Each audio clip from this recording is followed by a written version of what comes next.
Greetings, Exalted Ones. My name is Dash, and I'm excited for the Star Wars Sigma with myself and my dear friend Adrian, aka Star Wars Philosophy. Hello there. How are you going? Oh, I should have done the hello there. We're going to be discussing the Knights of the Old Republic remake that has been cancelled, which is confusing because it's like the 12th remake that's got cancelled, but there's been assets shared showing what was the remake that was cancelled. Now, that was by Aspire Media. Obviously, Saber Interactive have taken over and they're supposedly carrying the torch. But today's video, we're kind of discussing and going through what has happened to KOTOR because it kind of seems like the game was further along than we first anticipated, and there's leaked assets everybody's talking about. And obviously, the Old Republic communities a little bit bewildered, a little bit excited, a little bit let down. And so, yeah, how you doing, Adrian? First, I'm doing good, bro. Thank you for having me here. that How are was you? very that was very host-like of me, wasn't it? You're not used to It's that. very host-like of you. I'm not. You kind of catching me off guard here, being professional. I'm trying. So, Sweep or Adrian and I do streaming over on his channel at SWP1 on Twitch, and we play a lot of Battlefront, a lot of SWOTOR, which we're going to be doing. He's probably going to be hosting it because of my internet issues. I'd say my Australian internet, but he's in the Australian Capital Territory, which is the heart.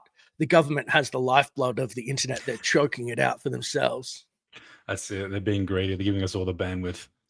Greedy. I got the Elon Starlink internet, so it's like shaky. It's got like 300 down and 10 up if I'm lucky. What about you? I got a gigabit up and down at the moment, but I pay for it. I pay Woo! for it. It's expensive, but it's. I think it's like around 130 a fortnight for it, so it's not cheap. A fortnight. Maybe or a Nobody month. nobody A builds a month. fortnight in Australia. I don't know. It's Aussie broadband. I can't remember. It's. I think it is monthly or fortnightly. Probably monthly. You're probably right. But it's I pay about that much for Starlink because I'm in the sticks, so they're just like they got you bent over a barrel. Mm. Oh yeah. Mm. Did you show them your hectic? Branded. Turn it around. Welcome, Mish King and Jake Limo James. My wife got it for me for the gym and daily life.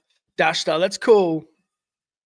I was like, do you know what this is going to do to my rep at the gym with a daddy drink? Like, oh, It's going to accelerate it.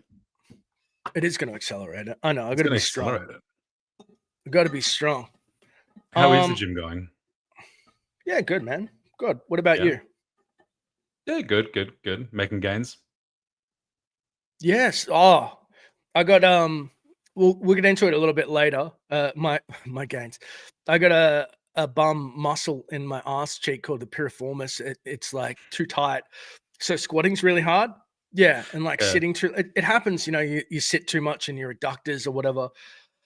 But I can barely squat, and I use this app called Heavy, which my brother-in-law follows my workouts now, and his legs are he's so jacked. And so like I'm like, don't you dare judge me, because he's got just pictures of his legs. He's built like Raiden out of Metal Gear Solid 2. Yeah. Oh no. Oh, thanks, Mish King. I appreciate that. Show the So shirt before you go on. Let's see this. He designed it. I did. That's actually my logo. So it actually says it's probably flipped around, but it says SWP1 in Aurebesh with the hilt of the saber.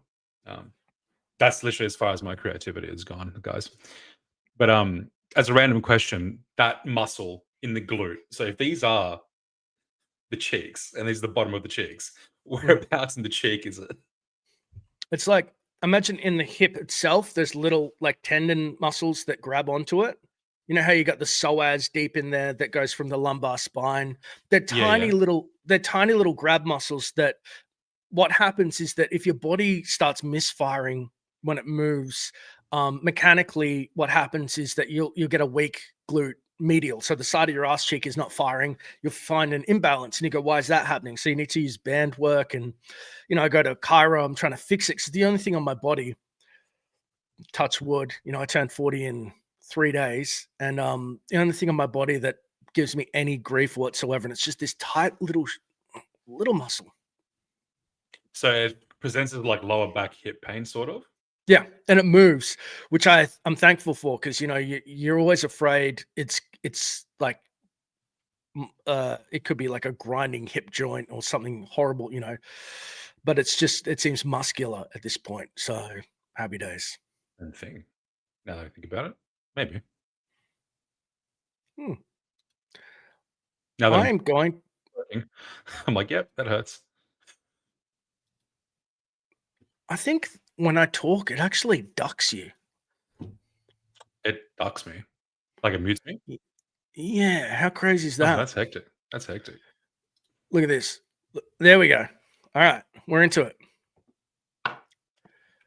What the people want to see.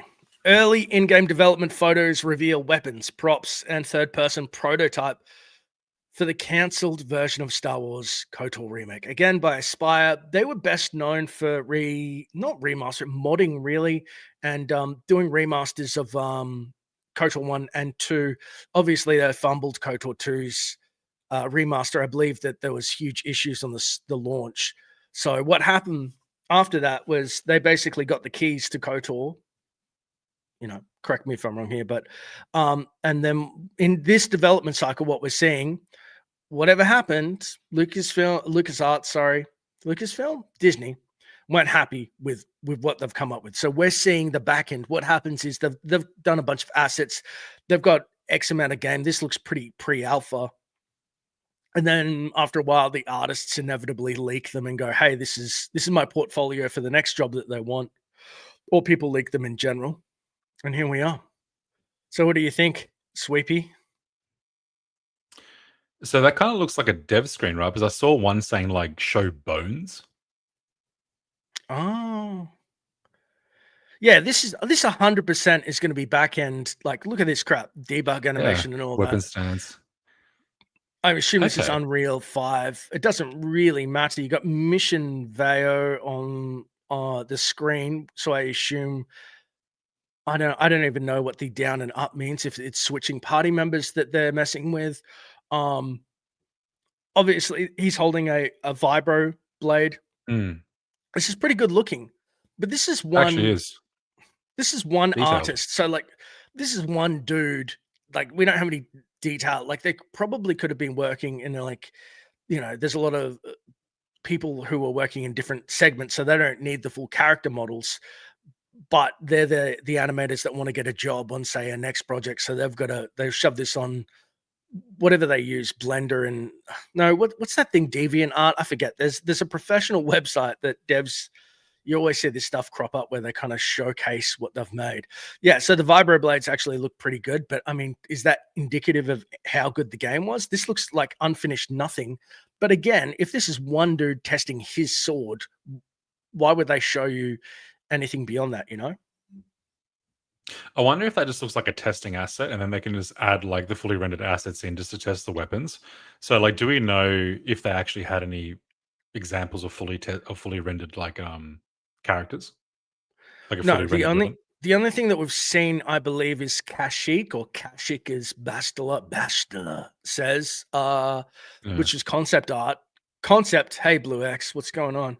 And then what they do, obviously one of the things about development that I can glean, I've been doing some, I'm sure that you've tried it before, is that people, when they do something test worthy, they just create the bare bones assets and then it's functionality. And then 95% after that is polish. So, like, Mm.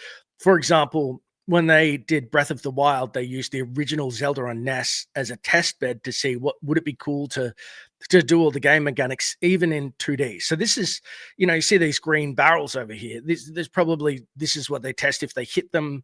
Maybe Mhm. the orange one explodes. Maybe one of them just moves, just to see how the sword hits. If it goes tonk, you know what I mean. Um, how does the character walk upstairs? The height map to see how they look against the background, etc., etc. But this definitely looks like whoever's in this back end of the items and weapons has actually got a lot done, because again, this is what you call quote unquote just miscellanea and junk, right? That you just walk Mhm. past and not look at for 2 seconds. Um, And I mean that, yeah, they've done some extensive work, at least this person who has leaked it. So, and remember, these people, if you've ever signed an NDA, are legally bound to not share a, like, you can get taken to court. It's a horrible thing. So, yeah, obviously, this is one person, a small piece of their work. But if you look at, like, say, the satchel and it's weathered and blah, blah, blah, they've definitely put a lot of love into just miscellaneous assets that we're getting. Mm. Oh, they're extremely detailed, absolutely. How does that make you feel? But they have detailed assets. No, that you see like a it's like looking at a universe through a keyhole, dude. Like, I mean, like, Yeah, how does it yeah, make yeah. you feel seeing just a glimpse of like something that'll never come to fruition? You don't know. This game could be 87% done for all we know, and it's got shit canned, kind of like Battlefront 3. Mm. I mean, like, if I look at the details and, like, I guess just the assets here, I would probably say the people working on it had obviously great attention to detail and a lot of love even for the little things that obviously they enhance the immersion of it. So, like you said, if it's doing done at like 80%, we wouldn't even know, how good it would have been. I mean, do we? I need a refresher. Why was it cancelled? Was it given a reason why they canned it? No, they don't. This is I not the don't give reasons. no. I Mm, can hazard a guess. Aspire, they either take too long, spend too much money, don't meet milestones, or direction at the company changes. One of those things. Aspire were basically, I wouldn't say over like repped modders, but they remastered things. So really, that's just a mm, graph. Like, I don't want to minimize their work, but if you put a remaster versus a remake, these are different kettle of fish. This is just, they're not even the same world. Like, giving something a touch up and etc. And making the graphical fidelity or porting it. They're really good at porting, I mm, should say. That's what they were mhm, known for. And again, I'm not detracting from that. There's probably a lot of technical effort and skill that goes into that, and they could have been amazing at their job. The point is, Lucas or Disney trusted them enough. They gave them the keys to probably their biggest franchise, their biggest games IP slash RPG IP that they have under their belt. Um, so they obviously knew what they were doing enough to win confidence. But what happened to that confidence? To kill a game, like, let's say if it was over 50% done, to kill that mhm. and to restart is pretty bloody, like, behind the scenes. That's not pretty. Yeah. So this wasn't like and what do you call it? Like a remaster. It was a complete remake, is what you're saying, right? Correct. Yeah.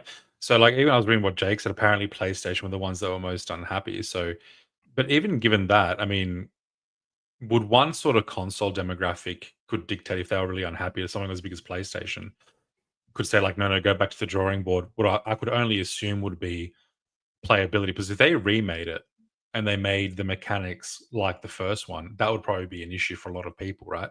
Because that's what was one of the biggest complaints, is that sort of MMO fighting mechanic where they'd want something a bit Right, more fluid. right. I believe, that it was touted to have something similar to Final Fantasy Remake, which is the more real-timey aspects, and Jake is Mhm. right. I've forgotten a lot of this stuff. Um, Reportedly, Jason Schreier is the guy that blows the lid. I don't know how he gets all these scoops. There's a vertical slice, so like a piece of the key core gameplay that they show off is like a kind of like a PowerPoint presentation or an active demo to behind the scenes PlayStation and Lucasfilm people.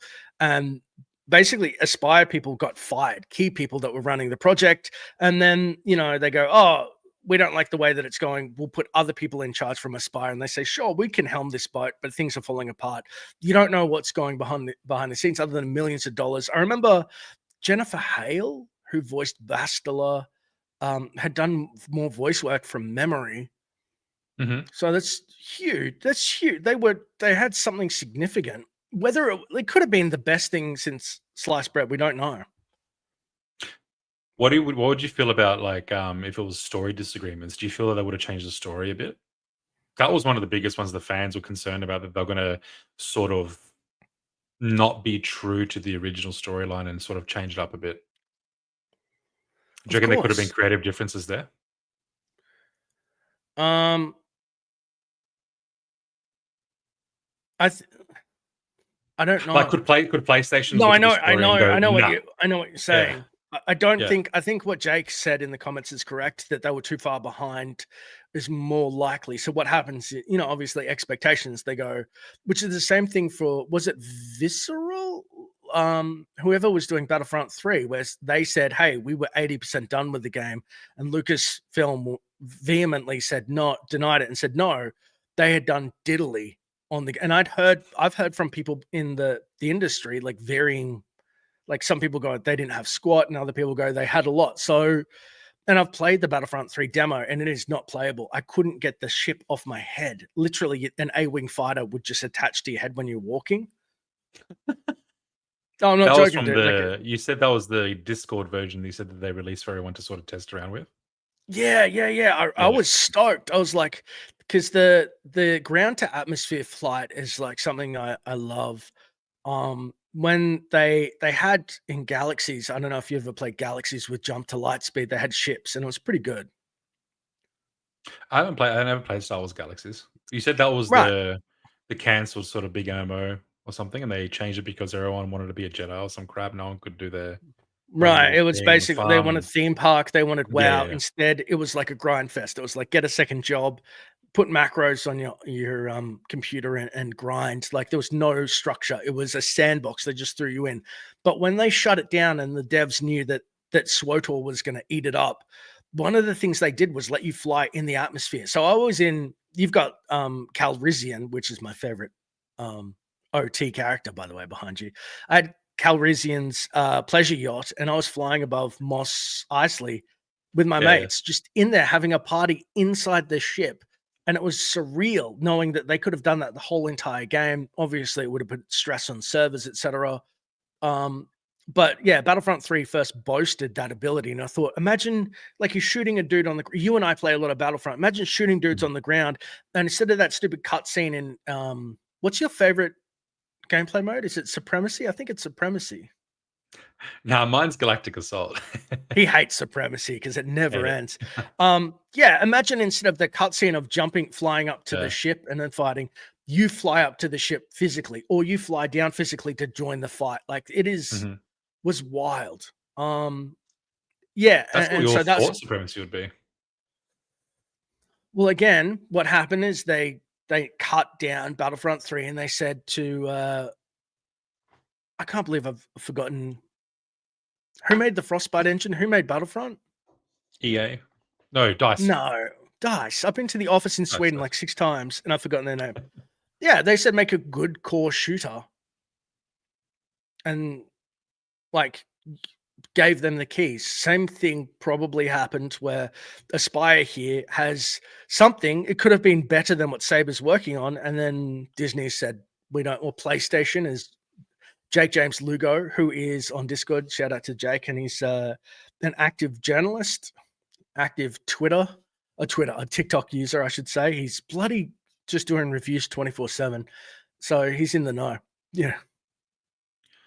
I think it's astounding for me that they would cancel it. I mean, like, unless they had a valid reason to, but if it was a money thing in terms of money spent, that could also equate to, I guess, if they're not bound by time constraints, they're just obviously making the quality of it amazing. I mean, this game would yield so many fans and so many purchases, they'd make their money back on day one with something like KOTOR.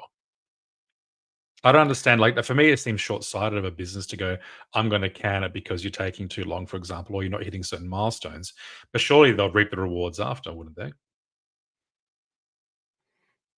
Well, then you got to question, okay, how bad was Aspire's handling of this, or how misaligned? God, I'm using corporate speak. How misaligned was their vision versus PlayStation's? Can you imagine being in like the PlayStation guy with a cigar, going, "Come on, show us your KOTOR. I got 6 other games to see," and he's smoking it, and then they show him this, and he goes, "What the fuck was that? Get this out of there. Give it to Saber. You're fired. You're fired. You can handle." And they just it falls like God no. And as somebody who's worked in the gaming industry before, um, and I worked in the media branch for Curse Entertainment, who first sprung up doing WoW add-ons and then became a behemoth company that absorbed other companies like Gamepedia, all the wikis and crap, until we finally got merged with Twitch and then Amazon and then Fandom, actually. The firings, the way I survived like 3 waves of firings and restructures, and it felt like your neck was always on the chopping block in the industry. It's crazy. Like always. Like, I don't know, Americans, I don't know how you sleep at night, dude. You just feel so expendable. Yeah, that's wild. So PlayStation didn't own the rights to it, did they? I But believe they it had would have enough political been pull. maybe an exclusive or some type of partnership. Because obviously having the keys to this, just like Final Fantasy, Square and stuff being branded Xbox or PlayStation for X amount of time is huge, huge money, especially when they couple it with their bullshit game passes and promise. Oh my god, it's just I don't care anymore. It's just like these fiefdoms that are crumbling anymore. The only console that I believe should have any type of exclusive is the Switch, and that's begrudgingly because Nintendo will sue me if I don't say that, or if I throw a Pokeball at an animal. Apparently, Because that Nintendo got KOTOR and all the old Star Wars games, didn't they? On yeah, their Switch and that store was a as part of well. the problem. Hello there, Yeah. Dark Jedi. Hello there. Um, Hello there. the The problems don't outdo me. He's so good at voices. It's so good. I just like, Sorry. damn.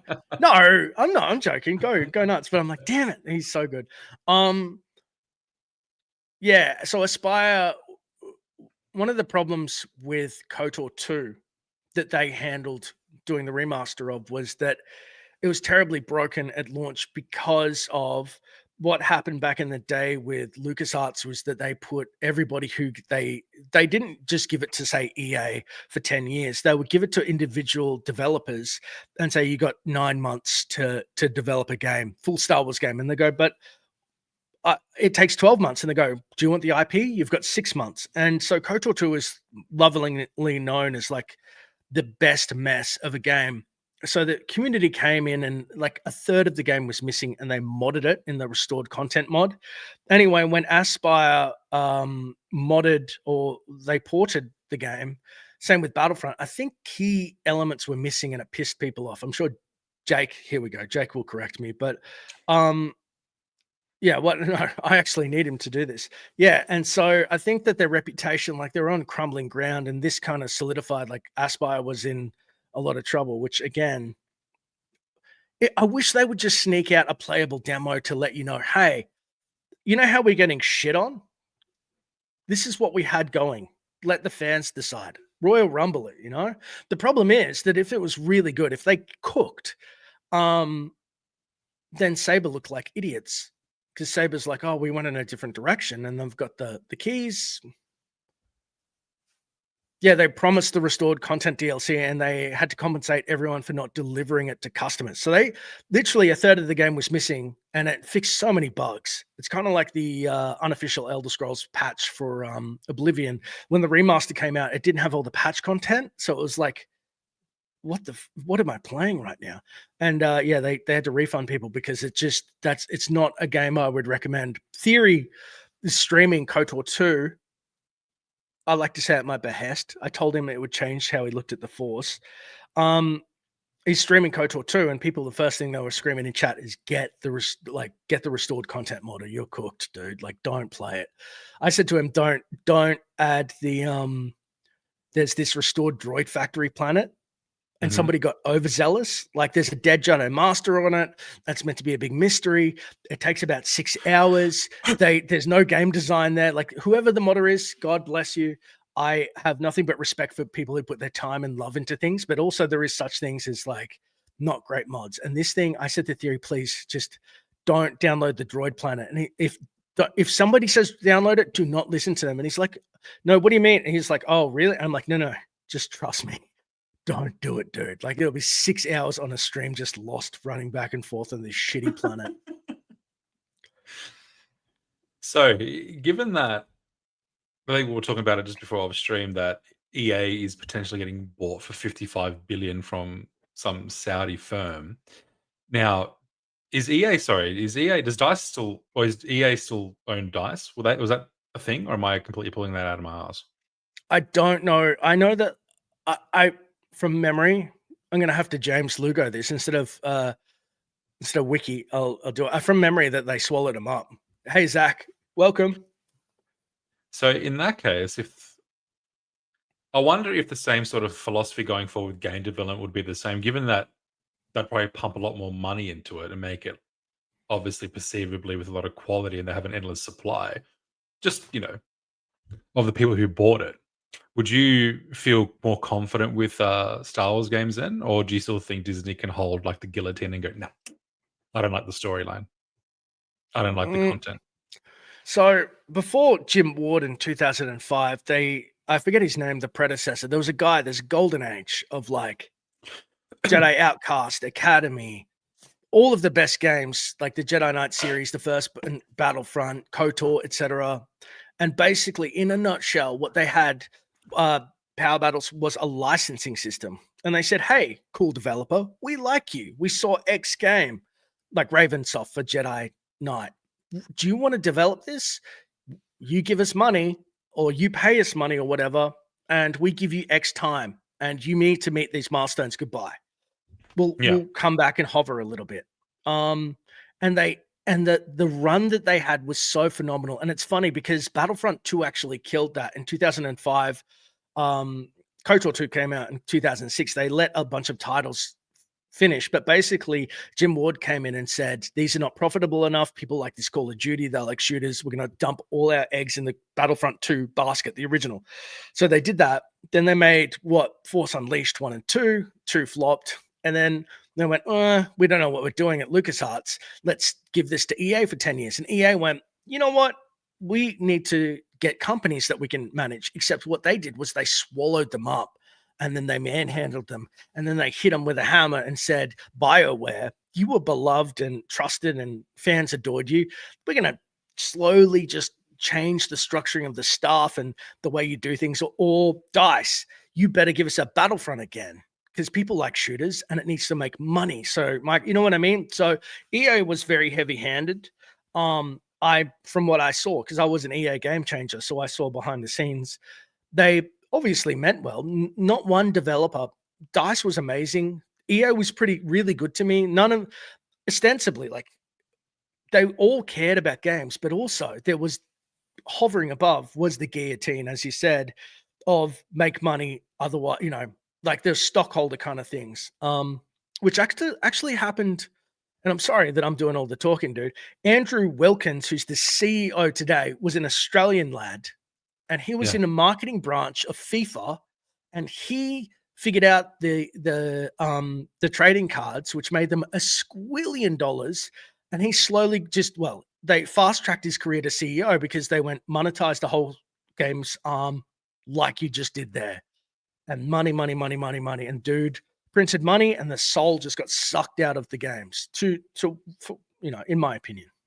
So he basically made FIFA Ultimate Team, where you unload the packs for money and build a Mhm. team, and then Yeah, mm. microtransaction king. And so he runs EA, and I mean it's a business at the end of the day. But when you swallow companies like BioWare, who helm franchises like KOTOR, SWOTOR, Mass Effect,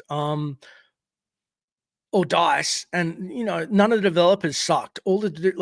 I remember the dude I got along with the best with. I can't remember his name right now, but he had all these Gundams and shit all over his desk. And I was saying how Jedi Academy with the 7-cut system was the best, and you need to implement that. And he was fighting for that. And there was like they listened to me rant. I ranted on behalf of what I thought was for the community, and DICE would just sit there and be like taking notes. They're like, thought of that, love this, we'll think about, you know what I mean? But none of them were bad. They were really good people. I really respect them. And Battlefront, as you know, too, is actually, when the dust is settled, is a really good game.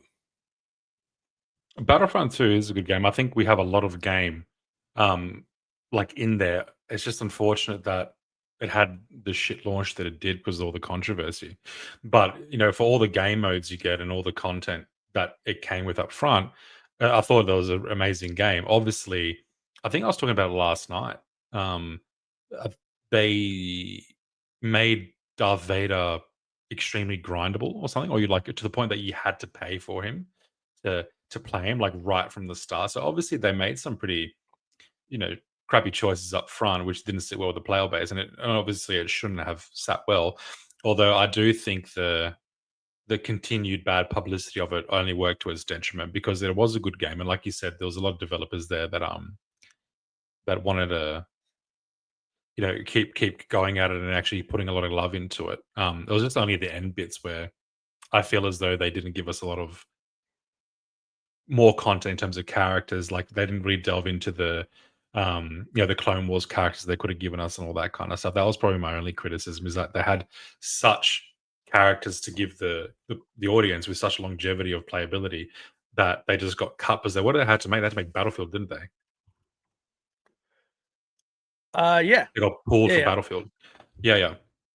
But one question was, when you said, EA said to DICE that we need you to make money, we need to put money into shooters, and they gave us Battlefront 2015, wasn't it? The very, very first one. That was a really bare bones, basic Battlefront. I mean, obviously, I think the DLCs Force would have made Awakens. money, but hey? Had to launch pre-Force Awakens. That's why. So that's why it was bare Yeah. bones. Yeah. It was, they had no other games in the pipeline. 2011 was SWTOR, and then Yeah. nothing. And then the biggest hype for a franchise ever. They basically shoved a pistol up their tushy and went, give us. And they were like, but it's not. And they were like, give it. And cocked the hammer back. So were they planning to create more content with the DLCs? Was like their remedy to that, launching it early? I didn't talk to them about that. I was there in Yeah. the meetings with the loot boxes, and I played a lot of. Sorry, my stomach. I was playing. I don't know if you had that. It's like a droid. I was playing Overwatch, and I said, "Oh, I don't mind it in Overwatch," to the big guy at EA. And he was like, "Excellent." You can see him going, "Good, my fool. You will Mm. buy." Yeah, 40 hours to grind out Vader was just reprehensible. And they were bound by Disney to keep things canon, and Disney had the ultimate say on the skins. Hence why they didn't sell 1,000 like we got 2 more. Like old Master Maul was like the hottest thing. Like, what? Mm. So much to pick from. And they had like Yeah. 2 skins. I remember we got like 4 Millennium Falcons, didn't we? What the fuck It was was up like, with that? 4 There was Falcons? yeah, I don't know if it was a 4 Falcons, I don't know, it was a fair few Falcons. All in all, I still enjoyed the game, except, I remember talking to you about the combat system, because you said they would take notes. Did they take a lot of notes with the combat system from when you first tested it and the delivered product? Was it actually better? Did you see a lot of notes that, for example, you vocalized, they incorporated into the final product? Yeah, dude. We had Jack Yeah. Frags and Westy and Battlefront updates, and they're nasty shooters. I had to play in like a 16-man fights with those fuckers and Musel, and just the nastiest shit. Like I would just can you imagine? Like what was it? Twisted Jedi on your stream came on and he said, Mm, remember we did a Fortnite type of round, like only last man standing thing. And I was like, yeah, on Jakku. I forgot about it, but we played that and it was mm. dope. It was that they were like, do we want to kind of do what's hot now, or do we want to just stick to our core values? And they stuck to the core values. I would have liked something to have popped up that would have stood up against Fortnite at the time, because it dwarfed everything. It was, I went Overwatch, Fortnite. What was the other? It wasn't DayZ. What was the last man standing one that was like realistic? PUBG. PUBG? PUBG. Yeah, I know a dude that Oh, worked last there. I man think standing, you mean like a battle royale, right? Battle Royale. That's the word. God, Yeah. me no words good. Yeah, PUBG was the realistic one. Yeah. I think there was an armor mod too, if you guys were into that sort of stuff. I think there was an armor Oh mod. yeah. I Um, played with Battlefront updates, PUBG, and Star Wars Explained, and I remember we all got creamed. And Alex, who is as bad a shooter from Star Wars Explained as I am, had like a pistol and was shitting himself. You know, like the blind firing, like the last mag at the last guy, yeah. and we're all screaming our tits off. Go to Alex, and he did it. I couldn't believe. I like the clutch play. Yeah. God,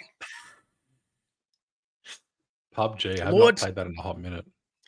Pterodax says, "Hey guys, hope you're all well. In my opinion, I think modders would probably give us the best KOTOR remake we'll ever get. I have no faith in Disney. Thoughts?" I mean, I think developing something like that requires structure. I think modders have a lot of artistic vision. I think a group of modders would probably all need to be creatively aligned to then, I guess, exploit that creativity that they have. I think to say basically modders will do a better job, I'm not sure if I sit with her. I think there needs to be guidelines and process to actually make something like that profound.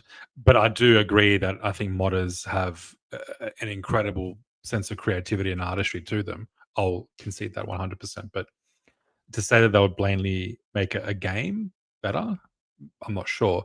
In terms, would they have better story and better, I guess, alignment to canon than Disney? Yeah, that's 100%.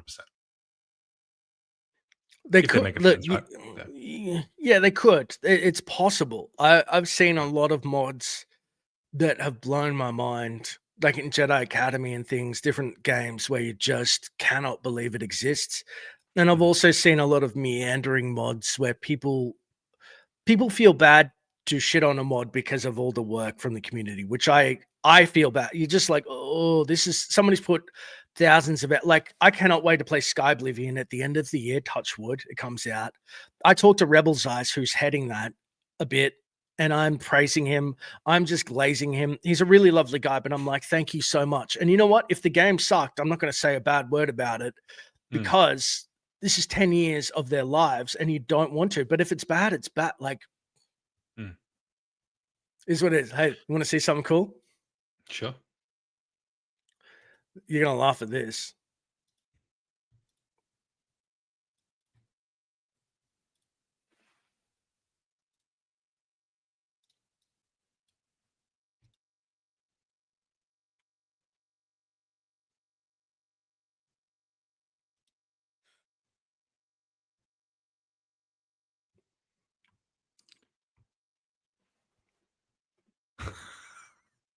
This was not General Kuna. announced.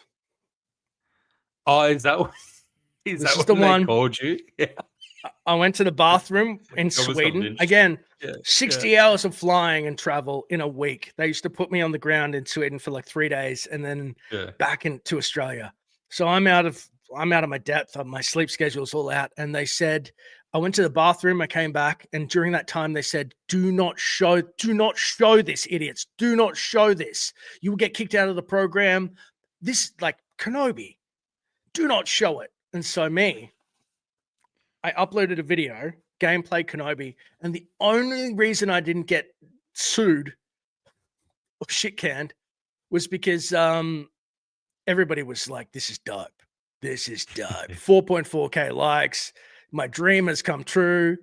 Kenobi, like, I'm so lucky, dude. You have and people used to like so many dudes screwed up. It wasn't funny, but I mean, oh, I'm so happy. I'm just looking for the comment saying the vid's deleted. Yeah, of course it's deleted. They got on the phone and were like, delete that shit, idiot. Oh, I can't believe that was 7 years ago. feels like yesterday. That's wild. I remember the hype for that game, just watching the trailer, and I was just like, "Where's my lubricant?" It was so good just seeing, like, Where's my even Naboo and shit, lubricant? 100%, dude. No, after you come from, like, Battlefront 2012 or 2015, whatever it was, then you saw the trailer for Battlefront 2, you were just like, "Oh my god." Um, yeah, 7 years ago, man, that's insane. I have a EA game changer question, and I'm not sure if I've asked this before, but Sure. did you feel that they should have added creators from other content spaces? Because I know us Twitch streamers, we were not approached by EA at all. Like, the Twitch streamers got left alone. They were obviously, the YouTubers got like offered the EA game changers, but there was some, not even like, sort of like, the actually bigger partnered Twitch streamers, like people like that I used to watch, like What a Weirdo and another guy called, for example, like Blaruga and stuff like that. They used to get hundreds of people watching them every day on Battlefront, and not once did EA approach them. Was it because of their? Do you think we were too honest with the product? Because we were very honest with where it was bad and where it was good, but we gave it so much attention every day with lots of views. Did you have a thought of why they never approached like I game didn't know. streamers like I didn't Twitch? know that happened. Matt Everett, aka Sledgehammer, Hmm. was running the show at the time, and he was a great dude. And whatever their logic was behind the scenes, I'm surprised. They tried to invite a lot of people. You would be amazed how many people said no. 99% of them Wow. women. I wish I could find a Game Changer picture with this, like, no chicks. I should look for that. It's so funny. They And said then that you look women, at it now. they couldn't Sorry. pay them. They were Yeah. trying. They couldn't pay them. It's so funny. They just no. I don't know why. They were, like, women just refused to come, which is probably for the best. I wouldn't want to hang out with the bunch of dudes either. I mean, but you look at the space now, like there are Star Wars girlies everywhere. They were there then, and they were good, and they like whatever. And yeah, I don't know. That's like Matt just said to me one time. I said, "How come there's like only dudes? Is it?" And it wasn't like I need more females in the space. I just asked him, and he was like, "Dude, we can't pay them to come." I was like, "Really? Because like get the best cosplayers or something, or try Hmm. other pools?" And he was just like, "We try, whatever." Like, because they I they had mean, to take pictures of us and they had to show us on camera at different stages and shit, and that would have been uncomfortable for them. So they were like, "Hey, can we show a bit more diversity um in the space?" Which was a new hot word at the time you've never heard before or since. but being an EA game changer, like, would have been amazing just for the channels, though, right? Like in itself, like having a channel. What's this? Don't please don't be harsh to Dust. Do you know that guy, Immortal Soldier? No idea. It's just they're so nice because they knew what was gonna happen. Like Yeah. the last dude got so what was his name? Doom something 64. He got so railed. I just was like assumed the position. Like this is oh it's the only reason I got like saved, Oh, it's spared. beautiful. I like Yeah. that. Into exile, dash star must go. Hope he doesn't get punished. Never heard of it. Jesus fucking Christ, it's beautiful. This is the only thing that saved me, and that other You people had leaked before. you had to take a shit at that point, didn't you? You just had to. But guess what? It came out for the better. Like, you going to the bathroom in that break was amazing free marketing for him. Yeah, tell them that. They didn't give They a loved shit. it. They were just like, Did they don't fuck up. did they chew your ass out for it? No, Oh, I okay. got, I straight away just genuflected. I kowtowed, I bent over, and I said, "I have messed up. Do what you will." And they were like, "Pathetic. Just get out of my sight. Take it down, you idiot." Again, other people had messed up so badly. Oh, I forget his name. Anyway, yeah. And no, if I could go back in time, peak Star Wars season, I would have done what Theory did and Stupendous and locked myself in a room and never gone to any of those events. I would have gone to the Game Changer ones because I'd never been to Europe before. I'd never done any of that. I'd never really traveled that much. So it was gorgeous. I would have stayed for a week though. But the thing is that people don't realize when you go to Star Wars Celebration and you're sitting there, trying to see people or do things or schmooze or whatever or hang out with people, cool. But you're not making content, or you're making content in a hotel room that has shitty Wi-Fi and you're desperate and it looks like crap. So the people at home are actually better off. Like I think back to it, and I think none of those having the golden ticket to the events was more.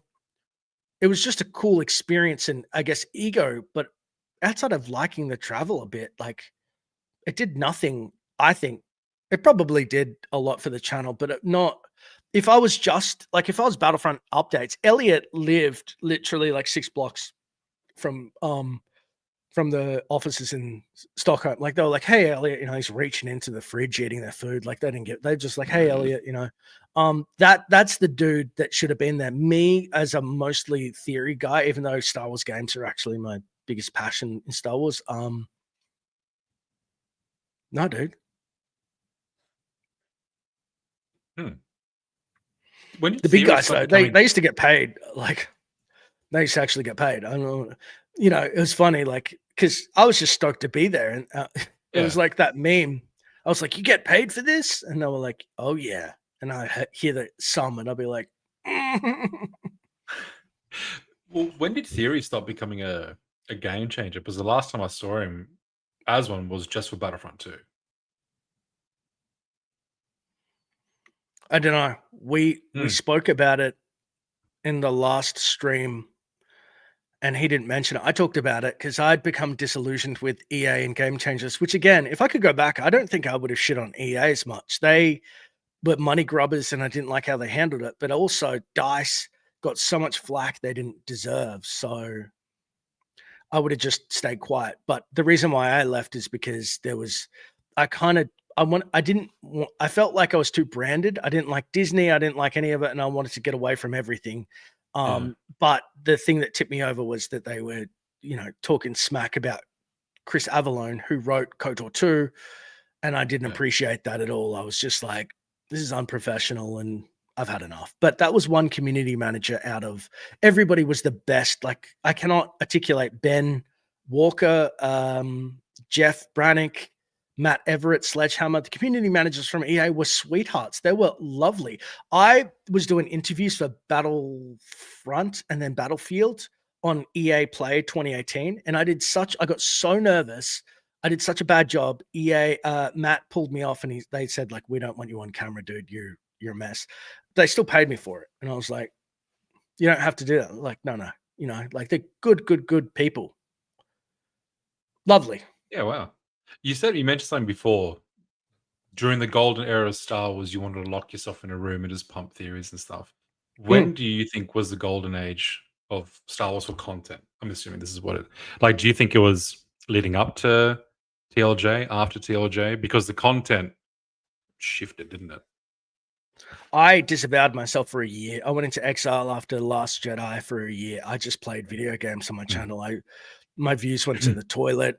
Everybody was like, "You're making a mistake." My family said, "You're making a mistake." Like I was like, "I can't do it," and didn't resume till The Mandalorian. But looking at Theory and Stoops and talking to them till The Rise of Skywalker, it was a golden run from 2015 to 2020, start of 2020, end of 2019, golden era. The view they would get 60 million views in a month. They would just drop 2 videos or 3 videos a day for the month that the movies came out, which wasn't smart enough to do. I didn't realize what they were doing until after the fact.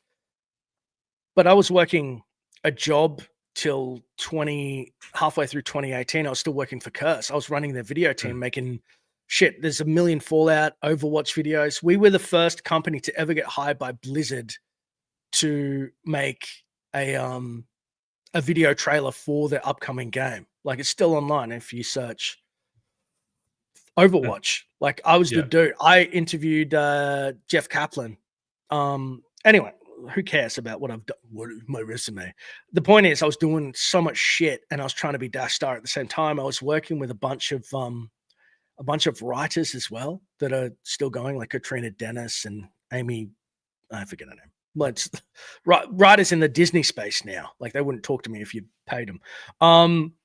But they, yeah, I was working with a bunch of people trying to like cobble together Dash Star videos the entire time. Do you feel like it's going to change for the better? Like the gaming part of it? Do you think there's going to be a shift? Because we saw a gaming shift, I guess, after Battlefront, and I guess maybe up until a couple of years ago, where games were sort of made a certain way, they were themed a certain way.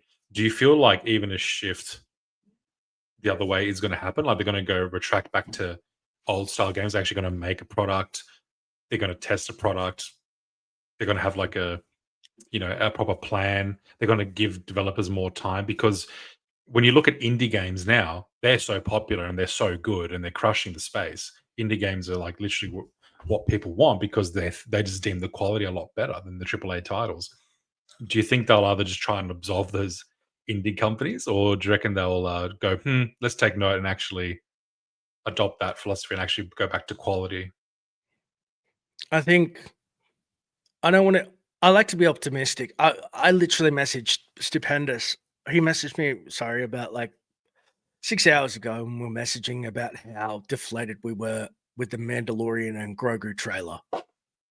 Mhm. Just because there's just no end in sight. And I got to say, yeah, Lego Skywalker's pretty good. I got to say that Disney's mishandling of the misunderstanding, core misunderstanding of the brand and the fans, and their baffling ability to blame fans for the misunderstanding of said brand and mishandling it is so overwhelming and far-reaching that I don't, unless they went back to the licensing model purely, and they gave 20 different developers the chance, said, give us X amount of the revenue. And if it flops, who cares? They've just given them the brand, but just give it to the top guys. Even though they've tried this with what Ubisoft and whatever, and they keep on canceling Star Wars games and movies.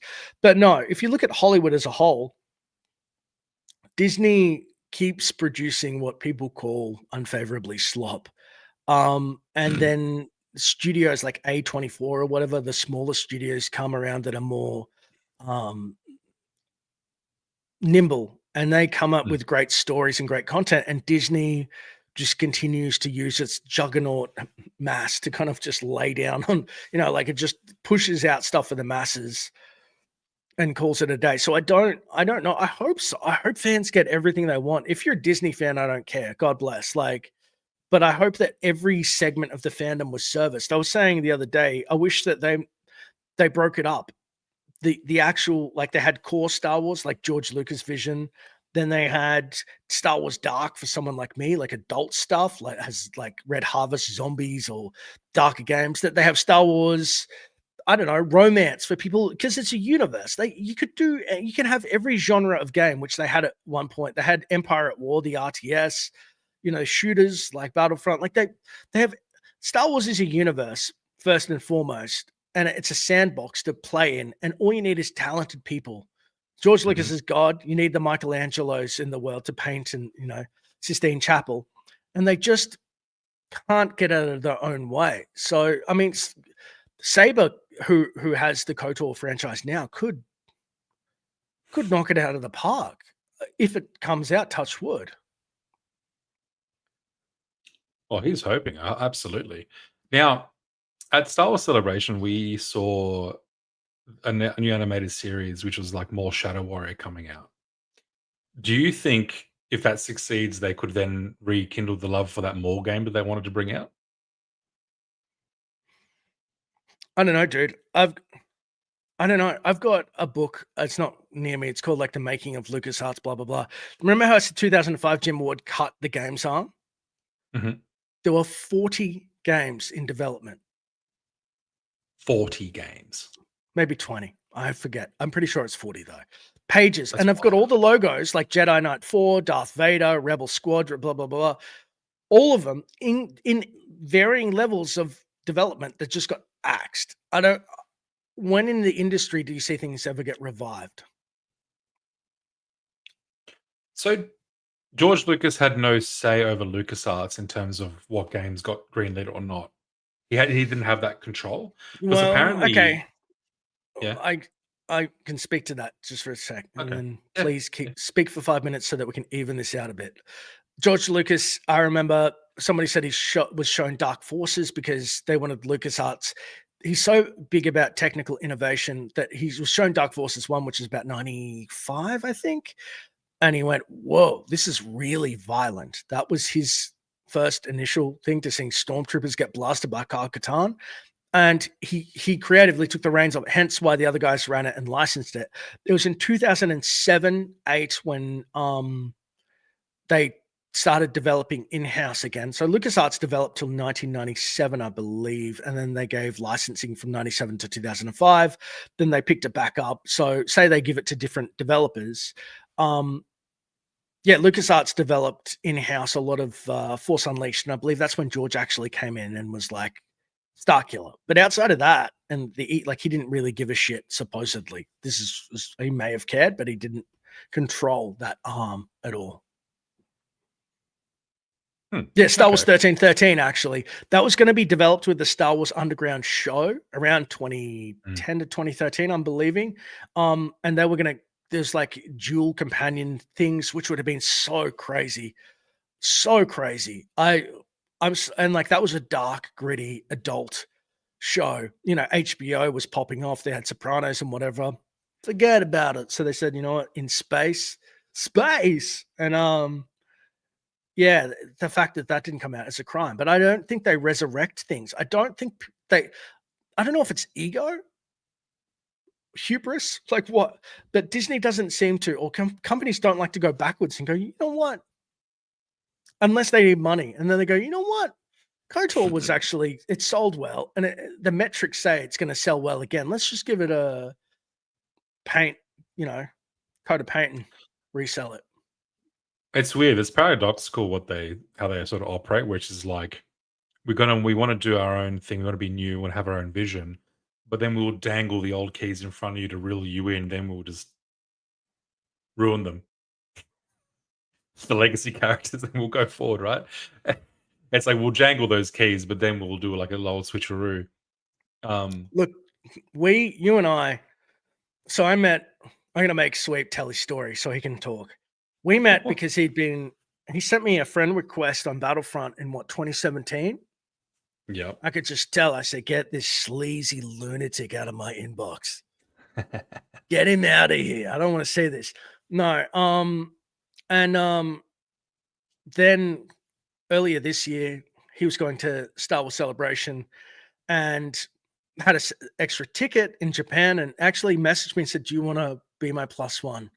And it's been a bromance ever since. I was like, "I can't go to Japan. I've just had a kid and blah, blah, blah, but I would love to hang out." And we have had the best time playing Star Wars games. I'm in a Star Wars renaissance. Even though we have no content, I have so much fun looking at the expanded universe materials and playing Battlefront with you and Star Wars. I mean, we played a bit of SWOTOR. So this is what this podcast, we're actually starting as like a podcast, but we're going to continue it as us playing games because we have a lot of like, regardless, obviously we want new content, but we have a lot of fun together. And I love the community. Like you guys, I feel like the community's amazing. Yeah, no, 100%. I think even just being amongst it and watching the games, like because we do get into like these sort of tangent conversations about lore when we're playing like SWOTOR and things like that. And I think if it's even interesting for us, it'll be interesting for others, right? That's the way I like to look at it. Just the stuff we sort of talk about. Yeah, it's Yeah. unhinged. Australians, we like, it's Yeah. crazy. I said to him, whatever the Twitch talk, we're gonna go like 20% lower for YouTube because Twitch is unhinged. I'm so out of that realm. It has always been too daunting to me, and like I don't look good in a hot tub, so I'm like I'm not cut out for Twitch. Can't wait for us to guys play Pod Racer. That'd be fun. If you have switches, we could probably do it. But yeah, no, I Dude. was told to turn it down today, guys. I'm sorry. I was Oh, told to and you, behave. I'm the unhinged one on Theories podcast, but like I'm not, like the shit talk that you do between friends, like no cameras on, you're just absolutely going ham. He does this with the camera on.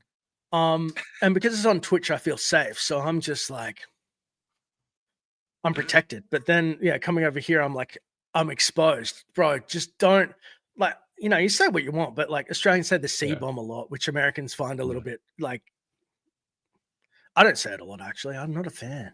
You don't. I do. No.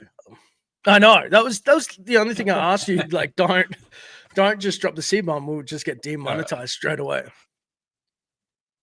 Yeah. So, do you want to Yeah. talk about our bromance and your side of the bromance? So, yeah. So basically, this sounds like I'm actually just suckling him a little bit. No, Not no, meant no, to, no, but no, I no, am. no. Before I start, after this, I want you to segue. I'm not even going to talk. You have to tell everybody how you don't forget anything. So you were the lore keeper of Star Wars Theory's life, and you've told me more about Nia Nia like looks at me like, what is wrong with you? Why do you know this about me? And I'm like, it's philosophy. He doesn't forget anything obscure. So like I know everything about theory now. I have all the power because of you. You have to talk about how you just watched theory until you got banned. You have to talk about being banned by theory in his chat. That's what I want. I don't think I was actually banned by him per se. Oh no, So start with the band. Oh no, start with the nice stuff, then go to band. all right. So when I when I was working in the government department, can't say which, back in the day, and I hated my life. Bored at work, right? And I used to actually watch Dastar and Stoops and Theory back in the day. Like they, like I was used to be a software engineer, and I used to listen to them when I was working to pass the time. And then I was like, you know what? I'm gonna try YouTube. If you look at my channel, it's shit. There's nothing there. Because like I did try it and I sucked, and that's sort of like where I got my name from, because I saw like explained theory dash stuff, and I was like, you know what? I'm just gonna put Star Wars and philosophy together, and bang, that's it. And that's what I did. So Dash was one of the first YouTubers I watched in this space. So he was actually my inspiration. He calls me my YouTube father, or he calls himself my YouTube father. Nothing to do. This is my wife got this for me It wasn't me, I because swear to God. we got two Yeah. kids, and I was like, taking this to the gym is going to be so weird. Like, it's a lovely gesture, but I'm like, I have to be strong because people are going to be like, really, dude? Like, it seems S&M. I'm uncomfortable slightly, but I'll get over it. Mm. Anyway, please continue. And so I tried YouTube out for a bit, and like I sucked at it. I couldn't do it. I had no idea to like sort of make content or theories. And I was like, you know what, I'm gonna give Twitch a try, because maybe I'll just go live and just chat shit with like people I'm playing with and the viewers. And that's where it got a lot of traction when I used to play Battlefront 2 back in the day. And I used to occupy that space on Twitch just for OCE, which was not that big. But for Australia, it was actually a pretty good thing. Also, there was other YouTubers in that space that were bigger, but for the Twitch space, there was a lot of fun, and I had a lot of growth there. And I used to actually message Dash, and he used to talk. Didn't remember me at all, at all. I'm But so I have sorry. like old messages like from him, even on like our EA account. I think we may have played a few games together. And then obviously Dash went into exile, and he sold his channel, and that was it. And in that time, obviously, there's only like Theory and Stoops there, and like you said, it came to Japan, because when I saw him back on Nia's stream, I was really excited. I was like, oh yeah, fuck yeah, Dash is coming back to Star Wars content. This is awesome. And then I ended up having a spare ticket to Celebration, and I was just like, you know what, I'm going to see who's around. Then I heard in one of their Rule of Three podcasts, maybe it was Rule of Three, was it? Yeah, it was Rule of Three, that they were talking about perhaps coming to Celebration. I was like, fuck, I wonder if Dash wants to come. And I just messaged him out of the blue. He responded. I was surprised. I was like, man, see if he's actually going to respond, see if he cares. And he goes, yeah, no, that's real nice of you, dude. But he couldn't get there. He said he thought about it. It would have been really fun if he came. There's a lot of creators were there, and I So actually would have jealous. thought Japan, Dash. how good was it? It was good. It was good fun. The event was organized like shit. But I hear apparently that's all celebrations. Like they're really like poorly organized, and like the Celebration store. I remember you had to wake up at like 7:30, and it was like a 5-hour wait just to get in to get some merch. And every time you looked outside, the line was just huge. So getting Celebration merch was a bit of a pain in the ass, but Oh, it would have dude, been. can I tell you my Star Wars Yeah. Celebration story? And I'm going to try 30 seconds. Beta, 2017 Orlando. I was rooming with Geekdom 101. I went for a like 24-hour flight from Australia across to Orlando jumping. I couldn't sleep for some reason, so I was sweating bullets. I was like 48 hours awake. I get there and the convention's closed. There's a line around the block and they've closed it down. Geekdom somehow talks them into getting me in.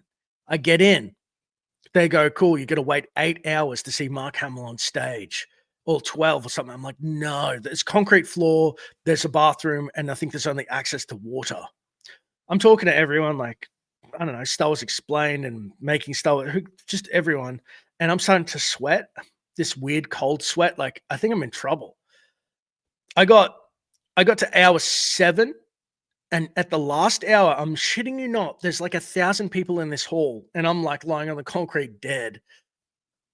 At the last hour, they go, line up, and we go to line up, 1,000 people, and then suddenly 250 people just push past us, and they go, "This is the gold ticket, like VIP line," and pushed us all the way out there.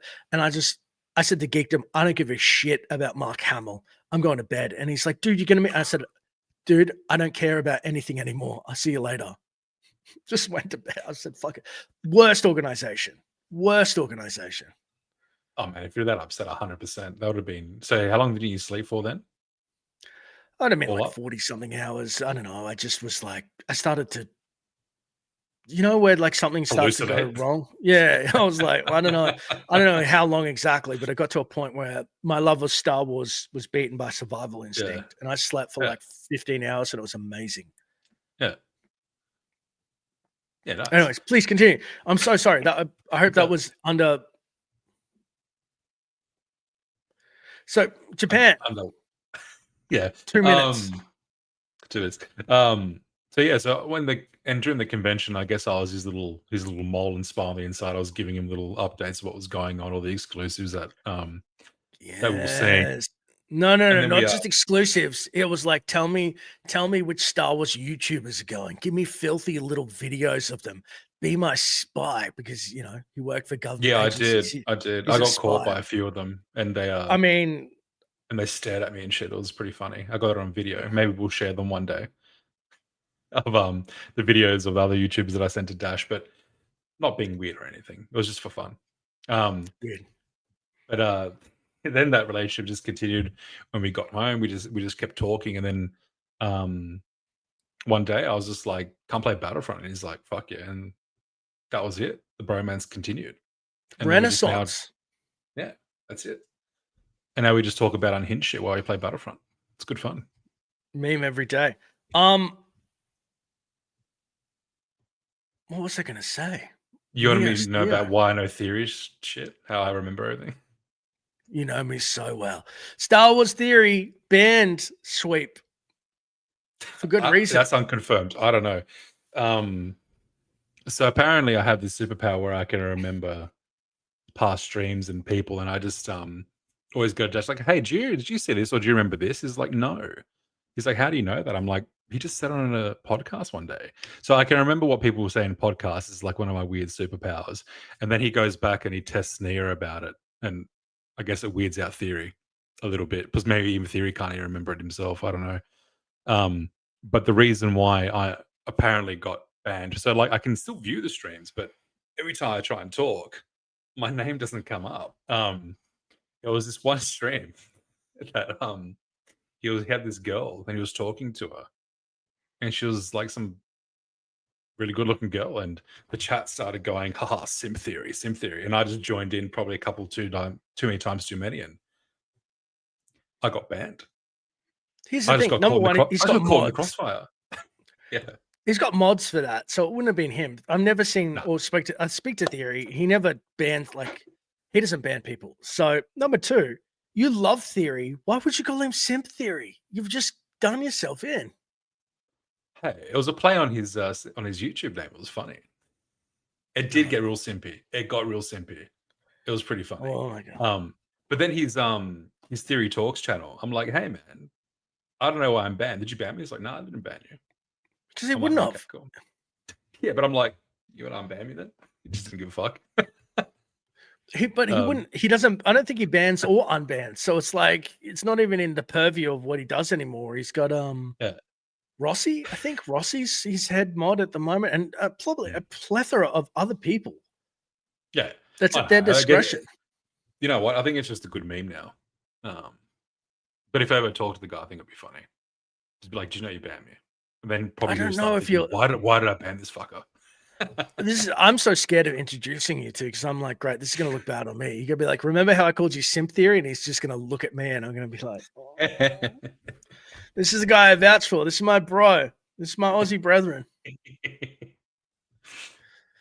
What's the Oh, chat he's saying? actually a sweetheart. He's trying to force me to take a saber, as you know. We've spoken about this. I think because my birthday, and he gave one to Badger.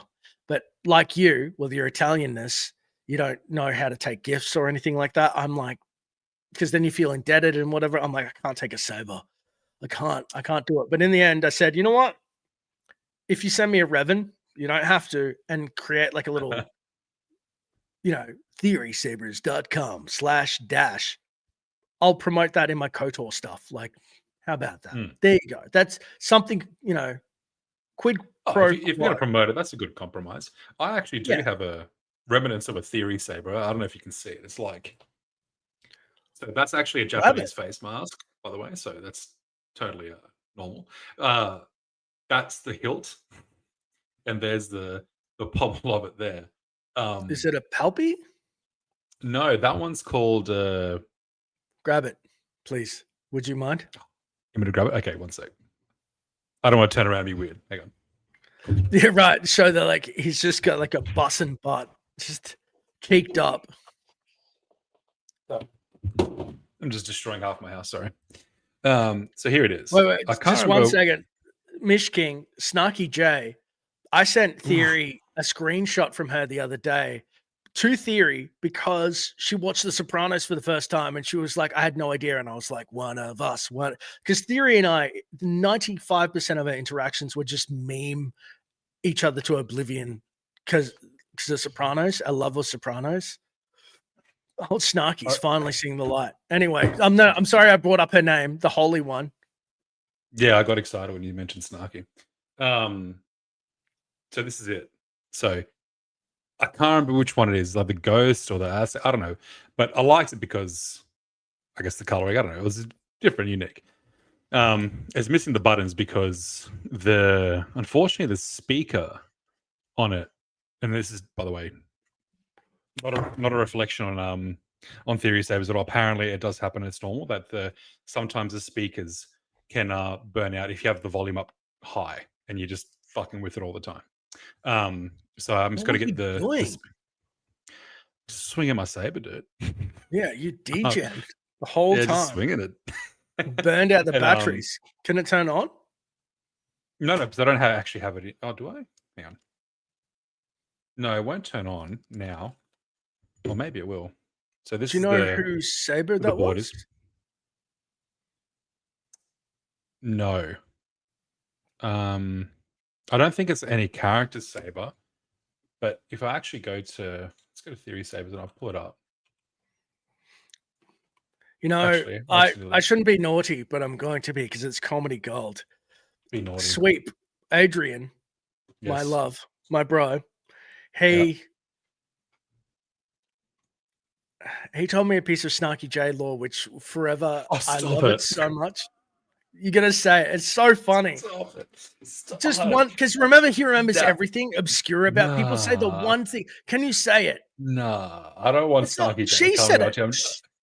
She said it, so that means she's put it out there in the internet. So you're making me look so bad.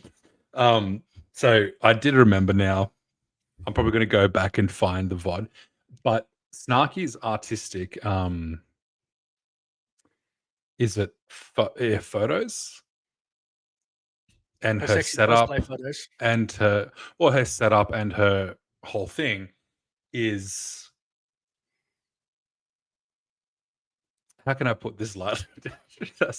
Like, so her dad helps her with it, and the production of it, and took some of the photos. That's wild to me.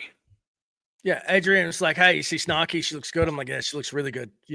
Gorgeous girl, whatever. And he's like, her dad took that photo. I'm like, get the fuck out. And he's like, no, she's a photographer. And I'm like, how could you do that? And so then for like weeks, we've just been like, how? Every time you see a Snarky photo, we bring it. How could you? I couldn't do it. It's just hilarious. It's like that one piece of like trivia that now every time we see a Snarky photo, you're just like, did her dad take that? Amazing. Look, the more suggestive stuff, I would like to hope that but you know what? Hey, look, if the profession is a photographer and he takes banging photos of his daughter, I mean, that's, God bless. Yeah, he's doing a good service. I salute him. Anyway, the saber. Kill me, Snarky. Please don't kill me. The saber. Yeah, I'm trying to find it. Products. Say. I hate you, Dash. Hey man, you remember the most obscure things. It's so good. Just got a message from Deadheads in Discord because he's listening. He goes, Oh he's getting no. high. He goes, he's getting high on his own supply. Oh no. Fuck, that's bad. No, I didn't realize what it meant till now. So this is, you remember when I said we are going to keep it like below a threshold from Twitch? The degen level of Twitch, I just cannot. The dude cannot abide. Okay, what is this save called? Sorry, guys, I'm just scrolling through it. Now I'll send Dash the link to it. That's all right, dude. God, he's got so many savers there. There it is. I found it. So it's called the Ghost. Yeah, so I think it's just one of the there it is. Just like one of the random created ones and designs. Pretty cool, Bart. Would you the link? I wasn't looking that up. I'll never see her first. So.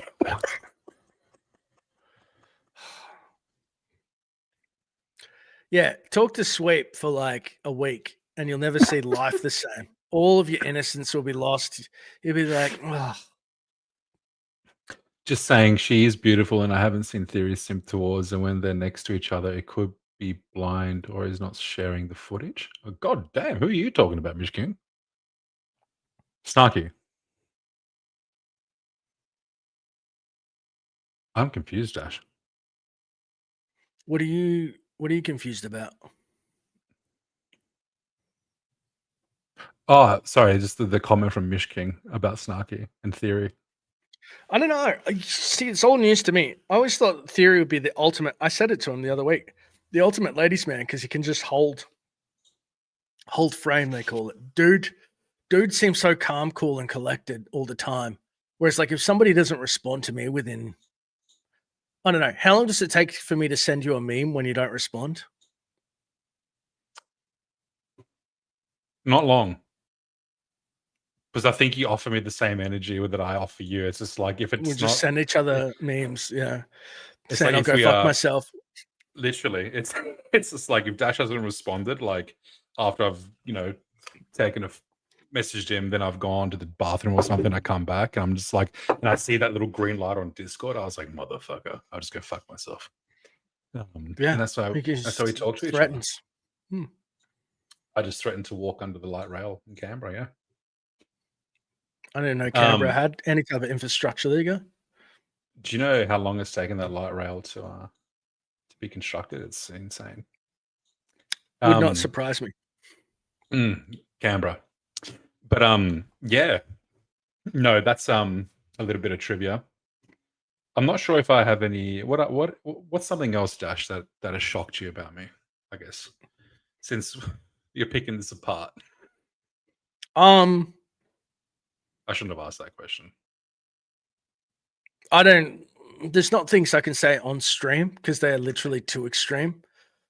They're not PG rated. I'd say your entrepreneurial endeavors have shocked me quite a lot. I'm too innocent for some of those things. I have, you know, you got many heathen traits, many great traits, great friend. So I just overlook them.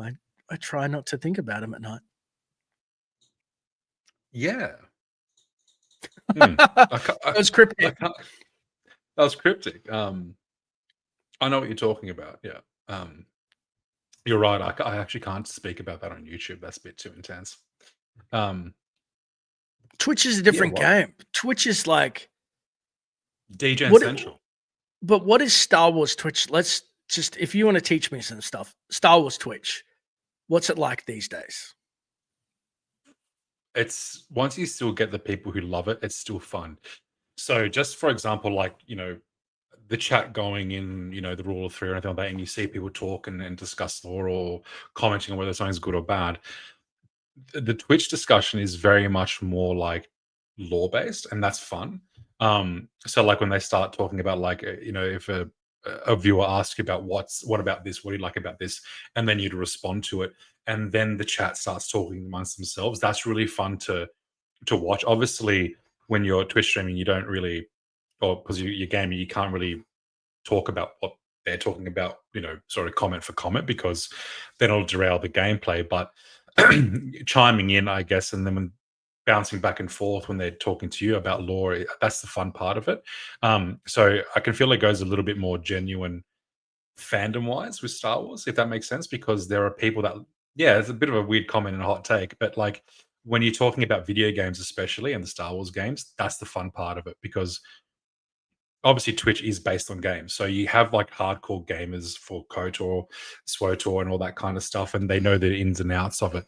And they live in that space, like more than I've seen on the YouTube space in a live stream, just in a live format setting.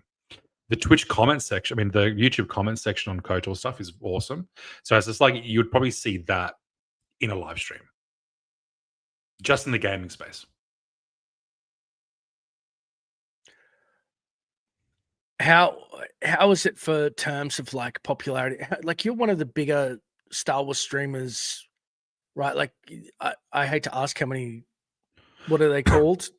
Subscribers or followers that you have?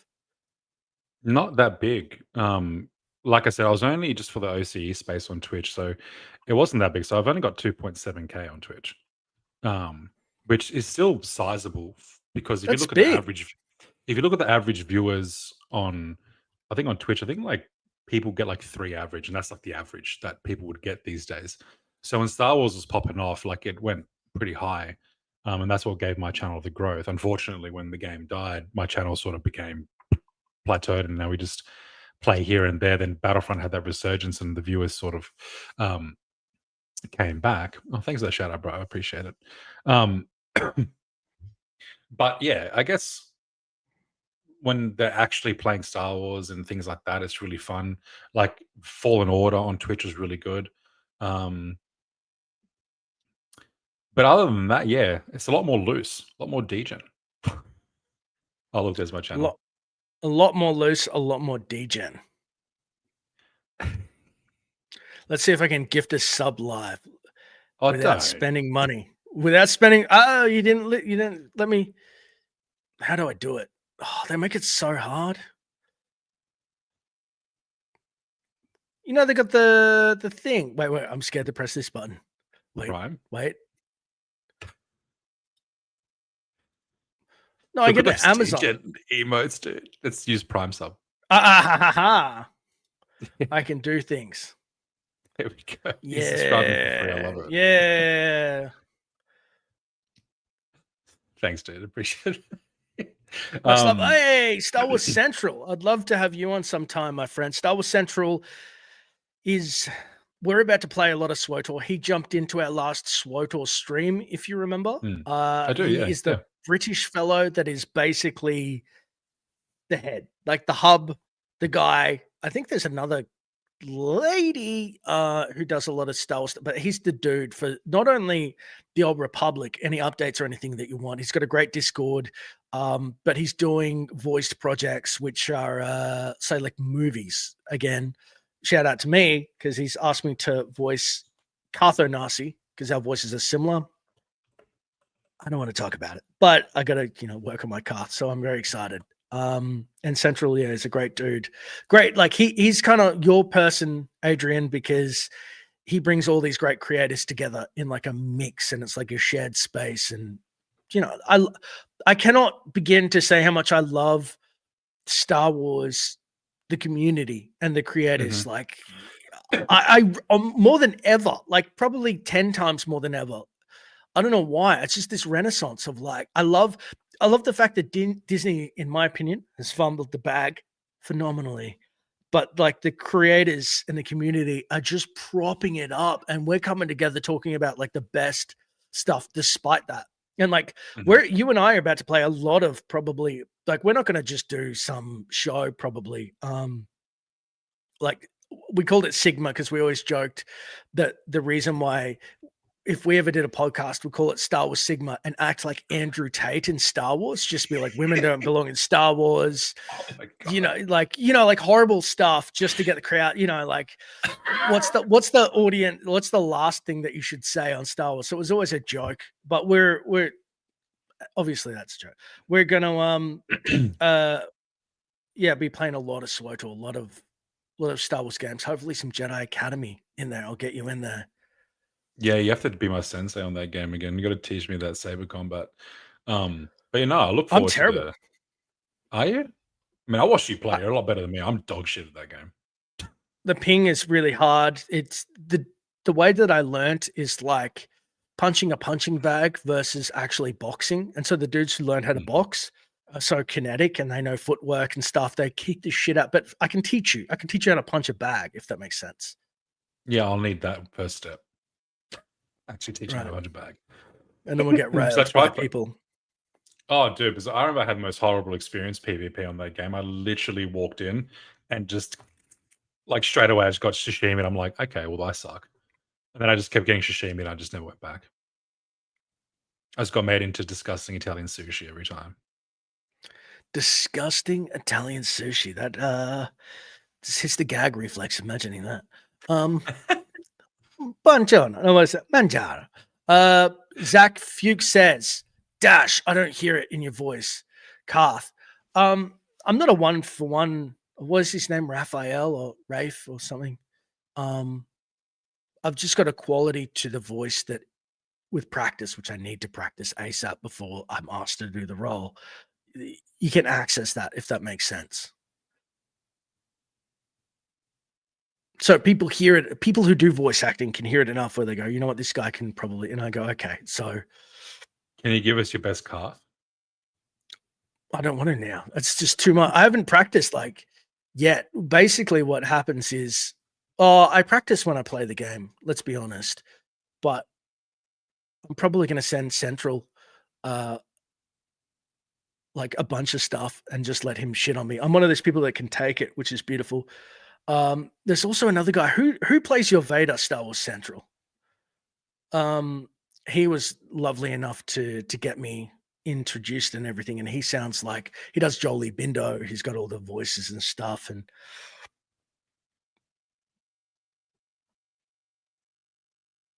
Outcast. There we go. Star Wars Outcast. Let's have a look at I nearly hit end stream. I nearly hit end stream instead of end. Oh, no. Remove the screen. These bloody screens. Star Wars. Can you hear me type? Don't say yes. You can hear me type, can't you? Yeah, I can. You said don't say yes. No, of course say yes, dude. No, I wanted to give a shout out to Star Wars Central.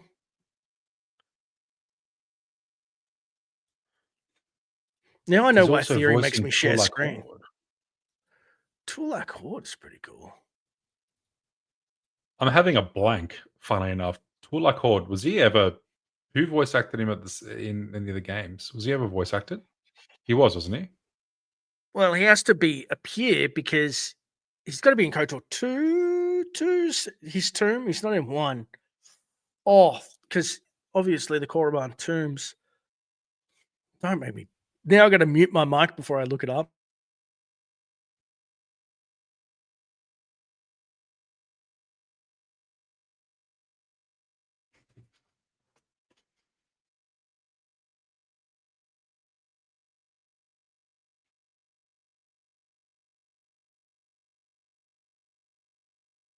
It isn't 1. Yeah, but I don't think that he appears. So I'm assuming there'll be like a data pad or a journal or. Yeah. Anyway, subscribe to Star. Look at this. Look what a filthy animal. Oh no, this is my Dark Lore account. Star Wars Central is keeping it going. The future. Hey, I've watched it. I've watched it at least. I've also got. This is horrible. This is called. This is Mr. Beast's YouTube Chrome add-on, so you can like see which videos had done well or whatever. Which I feel terrible looking at people's videos because it's like this video's done 20 times this way, but this is just for the back end. SWOTOR's been remastered. I love this video. I loved it so much I got halfway through. And it's basically, I'm joking.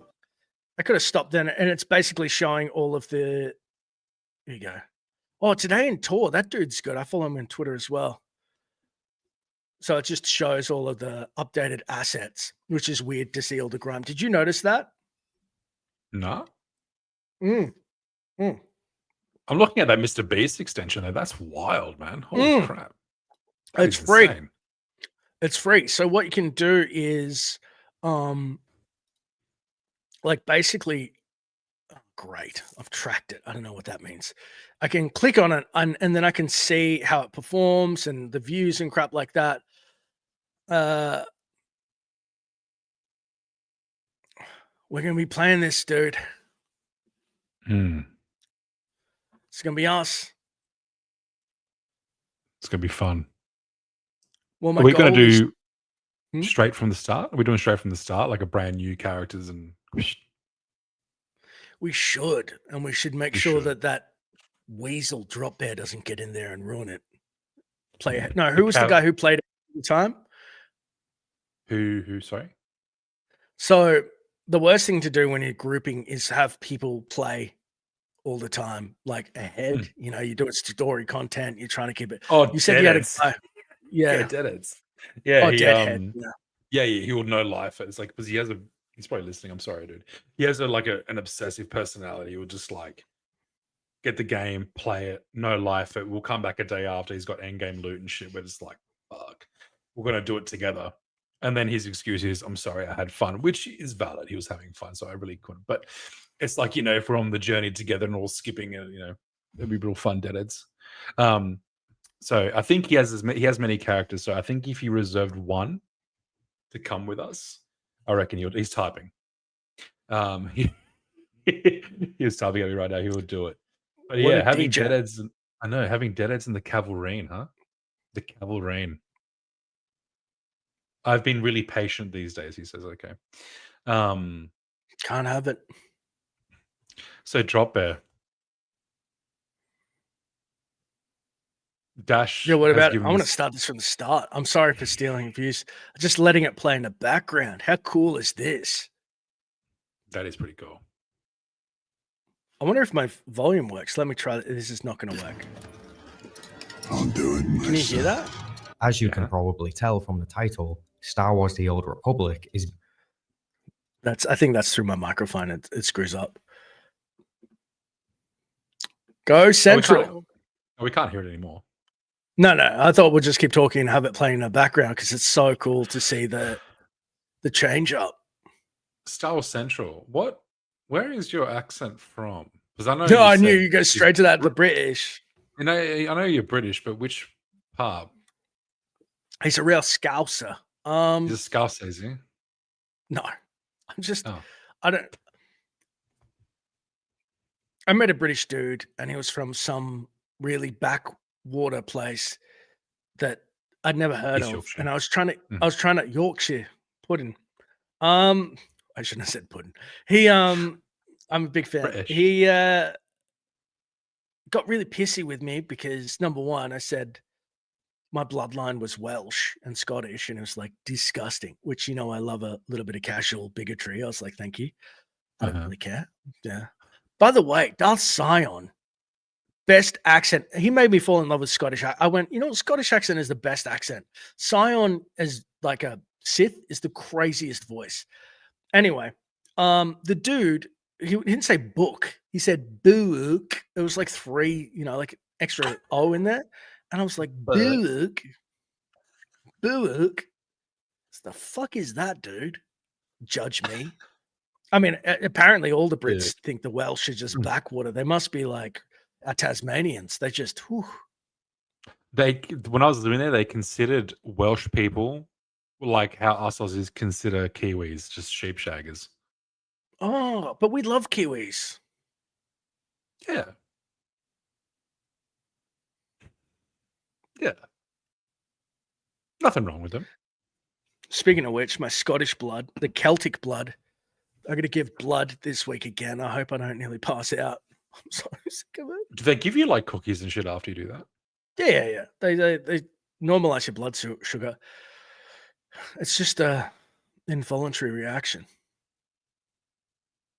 It's not Damn. cancelled, guys. It's been taken over by more capable hands. Ooh.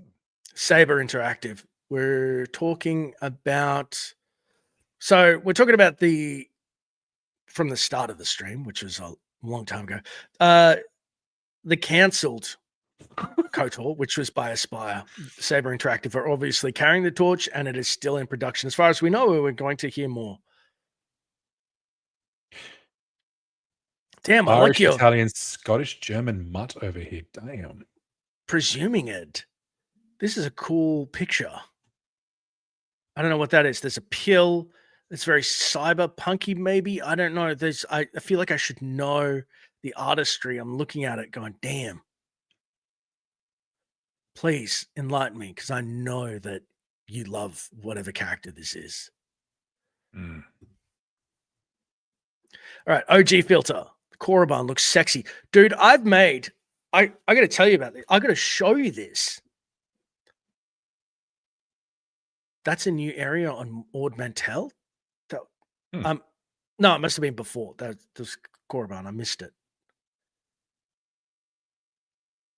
I'm going to mute myself while I search for something. No, I'm not. I'm just going to click. Huh. How cool is that? Yeah. I heard that some of the updates, they're going to stop voicing the characters because it's too expensive. And that just killed. Like, come on, dude. So I've there's no committed AI? myself. No, nothing, I think. I think it's going to be some wow shit.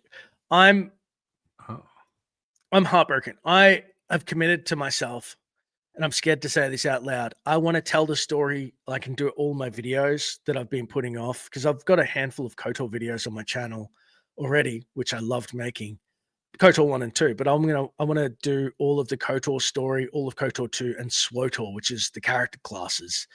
Mhm. And I did a character class video, and it took me so long because I had to use I made 3 identical characters and filmed them the same armor in the same run, but every single story arc, I did one does the good options, one does the neutral options, and one does the bad options, so that people can finally see like all of them back to back, because you get locked out if you don't hit escape, or if they are profound changes to the story, you get locked out. But the amount of work it's going to be for me is crazy. But I said, you know what, I'm going to do it. Yeah, it is epic commitment. I gave up on Korriban. I got 2 episodes deep and was like, this is hard, but I need to. I'm so scared it's going to end.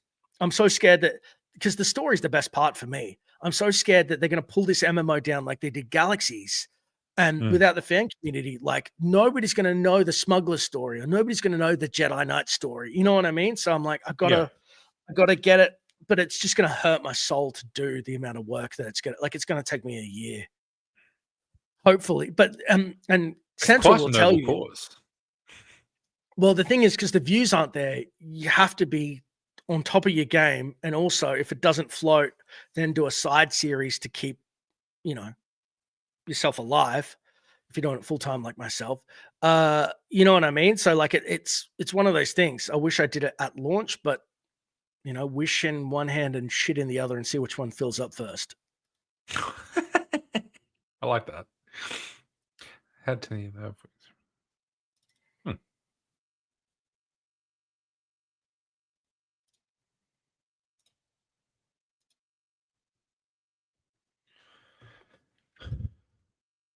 This is pretty bloody good. Mm-hmm. See, this is like what Central's doing is very important. And the fact that he's still doing it when SWOTOR is being, may I say, not mishandled, but it seems like they've got another company. Again, it's not EA BioWare. Whomever that they've got handling it is just kind of keeping it in maintenance mode. I think that would be fair. They're adding new content. It's not like Heroes of the Storm, for example, but we're not Heyday anymore. Is that fair to say, Central? We got a podcast with some sick Jedi Knight armor. They're going to be some of the creators back in the day. Yeah, they have to look at the Gamorrean head in that armor. I loved Mm, Venzalo. that's sick. Venzalo's that blonde dude from the trailer that got creamed by Malgus. God, his armor was sexy. Is that Star Wars Central on the top left? I don't know. No, chill No. Daunton cast.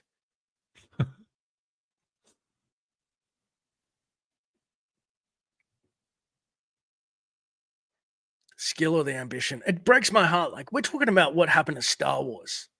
Bro, like, this is the greatest IP on the history of cinema and gaming. How can you fumble? We should be in the golden era over and over and over again. Is it the skill or ambition, or is it their overlords that cuck them? You know what I mean? I think it's the audience. Apathy is death. You know, look at this. I created. I say this all lovingly, but I'm pretty proud of myself. Let's try this for a second.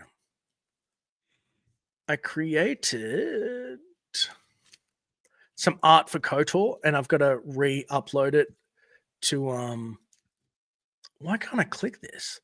I've got to re-upload it to the internet. I should have got it going before I started talking. Mhm. I want to do 7, like all the planets posters. Are you ready? I'm ready.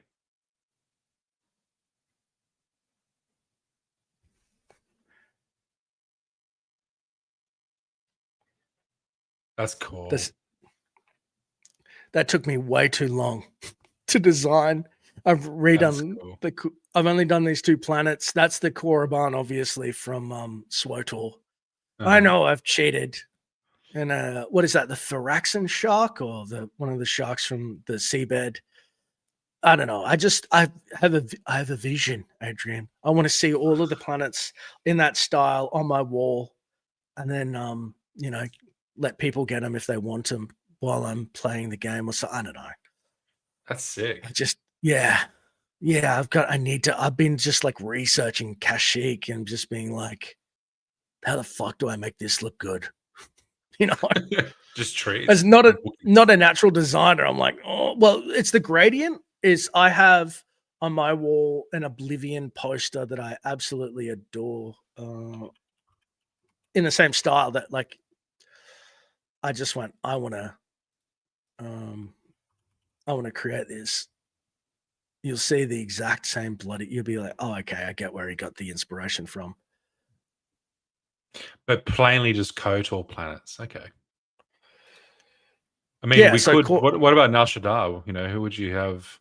that's KOTOR 2. So Yeah. it gives me a break because Tatooine is hard. I've tried that with the sand crawler. The color grading is the hardest thing, oddly, from going from dark to lighter, or mixing it up. There's a rhyme and reason. And so Tatooine is harder because I'd have to go from the yellows and the pastels, like the more.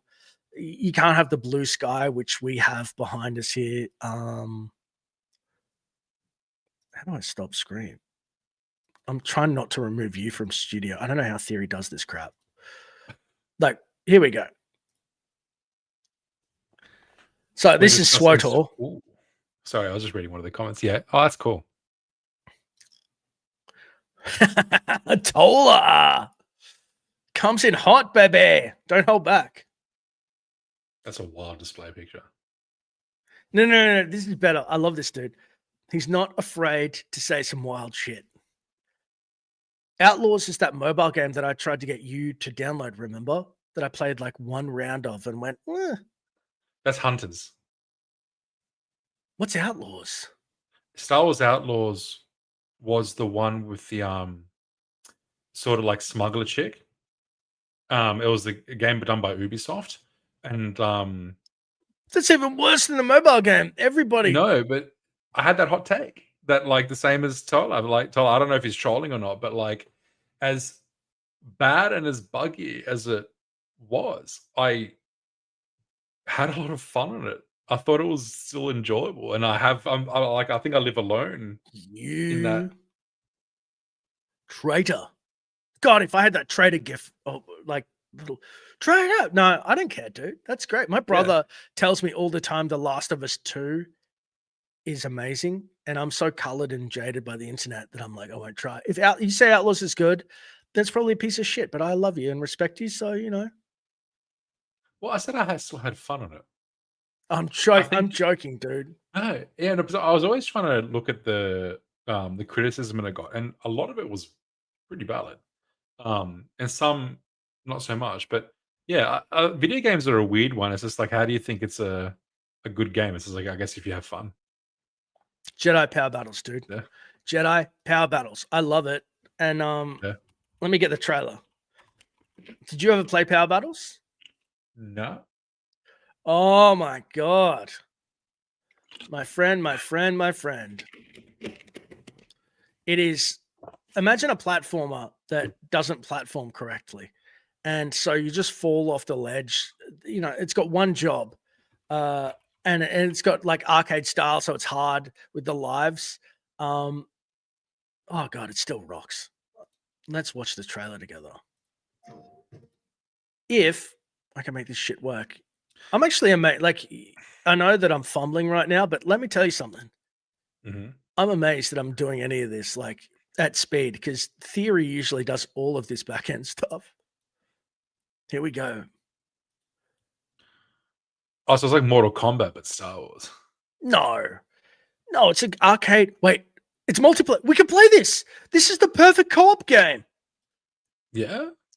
Oh, it is like the rage inducing. You're falling. You've got your friends. They took away all the cool stuff. Like, you could betray your friends and take all the power ups for yourself, and you had to share lives. And if people were shit, they would lose life. Like,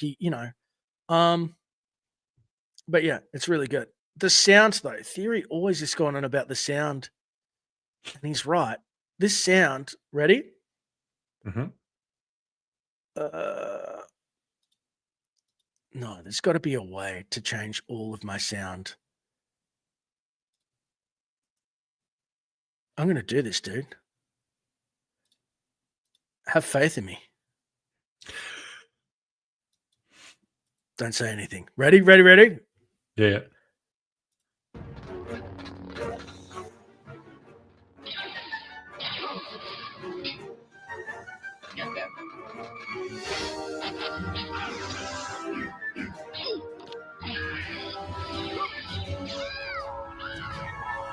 Such a prick of a level. So bad. How many deaths versus that bug?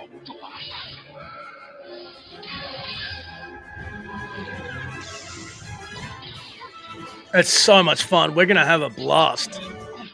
Dude, that actually looks so good. Oh, you can punch on.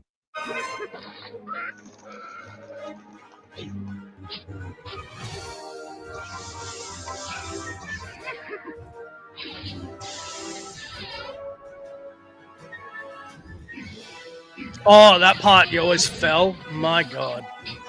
So it's like Fall Guys, but Star Wars. That's fun as. Aspire. So the people that we've actively been saying don't have the source to make a new game have done this. They've remastered it well, really well. They've done a great job. Like, compared to the original, they fixed a lot of the bugs. They added new characters.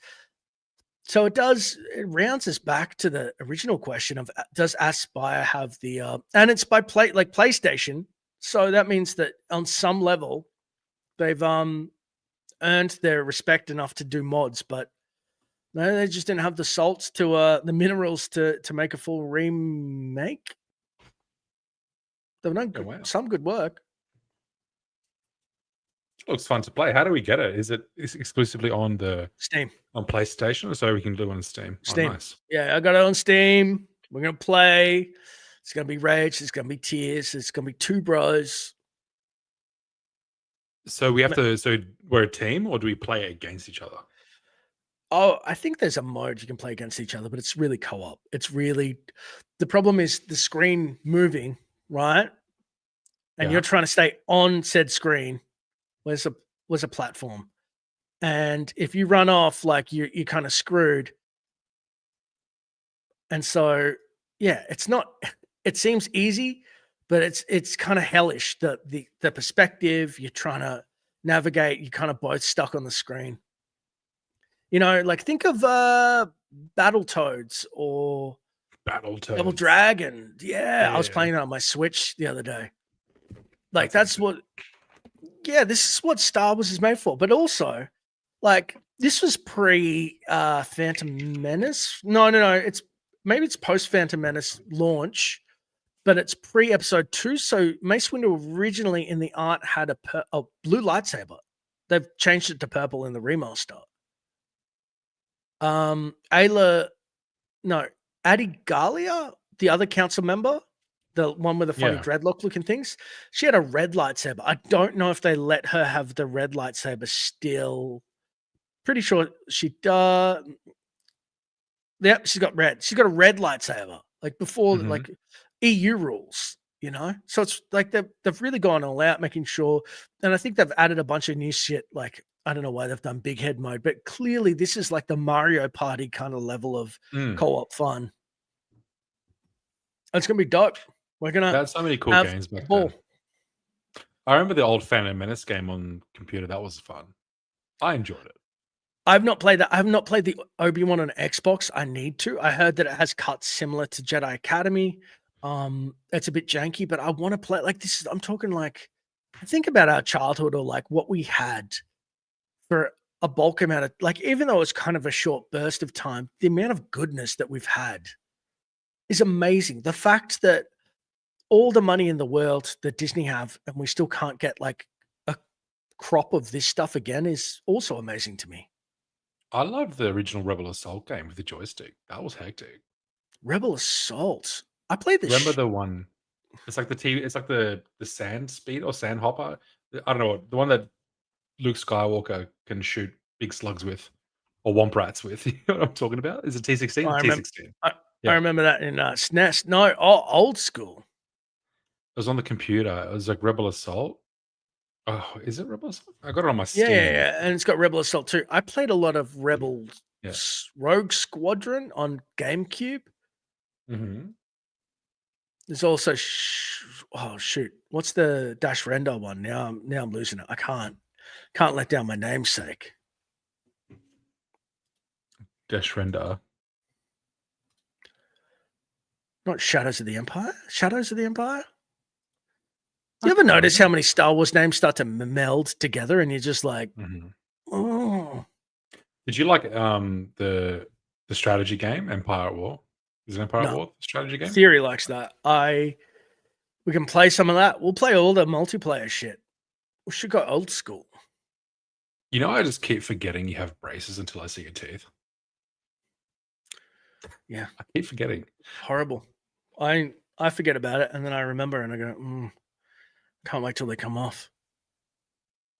They're not that bad. I remember having braces. You had braces? Yeah. And I didn't wear my plate, and like they moved again. So like it was like $7,000 down the drain. So now I'm going back and getting Invisalign and fixing it. Now I have to get it. I'm going to remember to wear the plate. That's what they say. Wear the bloody plate. Yeah, wear the retainer after, man. Else it's just like they just go back. Is it at night or? So it starts off constantly for a bit, and then you wear it just when you sleep. I can handle that. Yeah. So like when you get them off the first time, you go home, then they come back and they're like take molds of it and shit. That's what they did like when I was 19, which is like 40,000 years ago. But yeah, they don't know what they do now. You're what, 35? 36. Same age as Theory? No, Theory's 35. He's 35. Well, you remember. I don't. Yeah, Send he that has this, text. has this for a weird one. He's born on the Here we 20. go. He's 23rd of March. I'm 24th, and Kristen Nova's 25th. There you go. Stoops is what, 24th or 25th as well? Of March. I think so, yeah. Because you're saying it's like a day out or two from Theory. Maybe. Yeah, look at that. We're all Aries. How weird. That was like real like girl of me to talk about star sign. Yeah, it was real. Oh, I didn't even put two and two together. I just these aspects. It's forgivable. It is 2 a.m. Brother, I think that we've peaked. Do you have anything else you want to talk about before we call it for the first Star Wars Sigma? Other than thank you so much for watching. I guess when would people expect us to get together and start actually doing the gaming stuff? We don't know. I can't even tell you that. What do you mean? When will we start doing the SWTOR stuff, the gaming streams? We should start in power battles, please. You want to do power battles? You want that fun? Oh, Yeah. bro, Okay, we'll do it power is battles. that much fun. I begged Yeah. Theory to play, and he's like, he just knew it was going to be mayhem. I oversold it. I overhyped it. So I'm like, great. Oh, he doesn't want to play it anymore. Yeah. I'm like, so I'm happy though, because with you, you're down to clown. Star Wars power battles. There we go. I'm looking at it right now. Hell yeah, it's on 35% off, by the way, if anyone wants it. What, on Steam store? Let me get this up. Yeah. And there's the complete collection bundle with lots of games. That's 60% off, down from $290 to $118 Australian. So I don't know what that converts to American dollars or British pound or wherever you guys hail from, but it's on sale. It's the Aspire Summer Sale. They did all the bloody remasters of everything. Tomb Raider, Soul Reaver, Yeah. which I have up on the channel, and Dark Lord Dash. Let me get this up on the screen. Yeah. You should show them the actual. This is a pretty cool one. It's the prequel pack bundle that is 39% off, $49 for Bounty Hunter, Power Battles, Republic Commando, and Pod Racer. That's pretty cool. I wish you can't co-op Republic Commando. I never beat it, and it's such a good game. Where am I showing this? All right, so can't you do it? You can't co-op it. That's single player. Well, I'll check it out. I can't remember because I never played it really. This is going to be so painful. Getting stomped by those things. Oh, look at like you might. Oh, Padme. Yeah. They added her. I think she was unlockable in the original, and they've added her as like an early unlock from memory. And Jar Jar. Please don't go Jar Jar. I know you will. Love Jar Jar. So, just to talk this game up even more, it has something that Jedi Survivor has, but this is the first game to do it. Why I love it. And I actually had a meltdown at age 16. I had a friend stay over at my house, and we kept hiring the game from like Blockbuster or whatever it was back then. Video Easy. And we kept trying to beat it, and we couldn't. And my mum was meant to hire it for our last attempt. And I was a pretty good kid. I was respectful to my parents, but I had a meltdown because she didn't get it, but someone else took it. So like, how would she know? And 16, which is way too old to get pissed. I remember my friend looked at me like, are you good? And I was like, I'm embarrassed. I wanted to beat it so bad with him. It's a grind game. It's like the Dark Souls of bloody Star Wars game. It's not that intense, but anyway, yeah, 35% off. I got these bundles ages ago, and I highly recommend them. Prequel I like that looks good. Yeah, they sit. Yeah, so I don't think I've beaten Bounty Hunter. I've played it a bit. Definitely played Power Battles, a little bit of Commando, but not enough. Pod Racer, I didn't have it as a kid. I was more of a Donkey Kong racer or Mario Kart on the SNES. And it's weird that me being 40, so 5 years older than you in 3 days, the difference in experience, just the jump in generation. So like say people who are 35 are like, I remember the Nintendo 64 is my favorite console. Like Star Wars Outcast and we send each other memes weekly a lot about Zelda. He even bought me a cool Zelda thing when my son was born. Shout out to Star Wars Outcast. Closet. We gave him so much shit for that name for so long on the stream, and he's such a lovely dude. I feel bad. Yeah, but like my jam was Super Mario World and like Super Metroid, or like the Super Nintendo was my console, if that makes sense. So when people excuse me, I had a PlayStation 1 and I never had a 64, but a lot of, I had Tony Hawk's Skater and shit like that and Tomb Raider. So like you miss one game and you miss that nostalgia hype of like Pod Racer. You know what I mean? I'm pretty sure. I wonder if we can play this together. We probably could. I never actually got Pod Racer because I was I think at that point I had the PS1 still. I had a 64, but I also had a PS1, but I was playing Gran Turismo. Was this not? I was playing Gran Turismo too, the shit out of that, trying to make my car balance. And even though like corner, I don't know if it's 2-player. We're gonna find more 2-player stuff.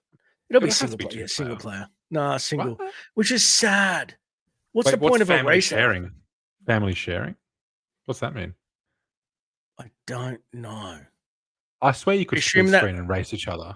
No, it'll be a different game. Family sharing will probably be mean if you've got a family account on Steam, you can all play it without purchasing it multiple times.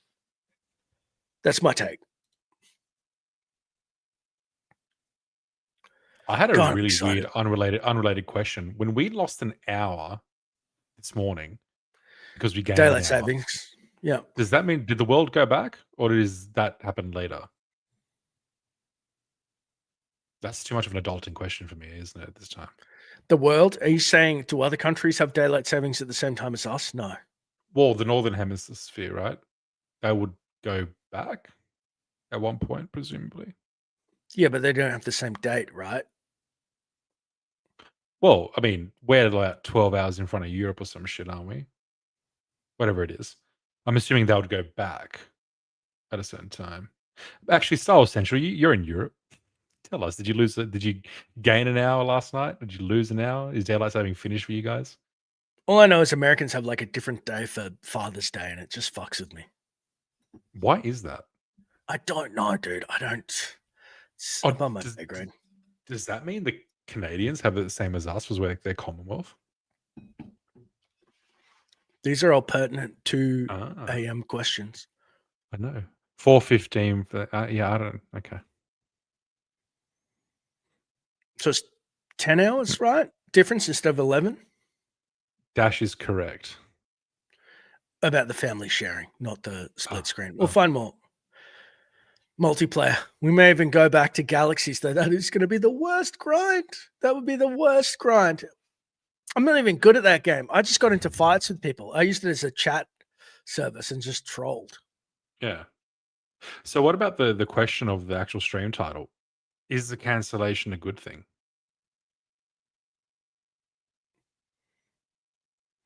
Do you want my honest opinion? Yes. Or do you want? Because I can give you my fake one, which is that want the real everybody one. deserves love and respect and No, raw dog me. compassion. No. Fuck yeah, dude. No, actually no.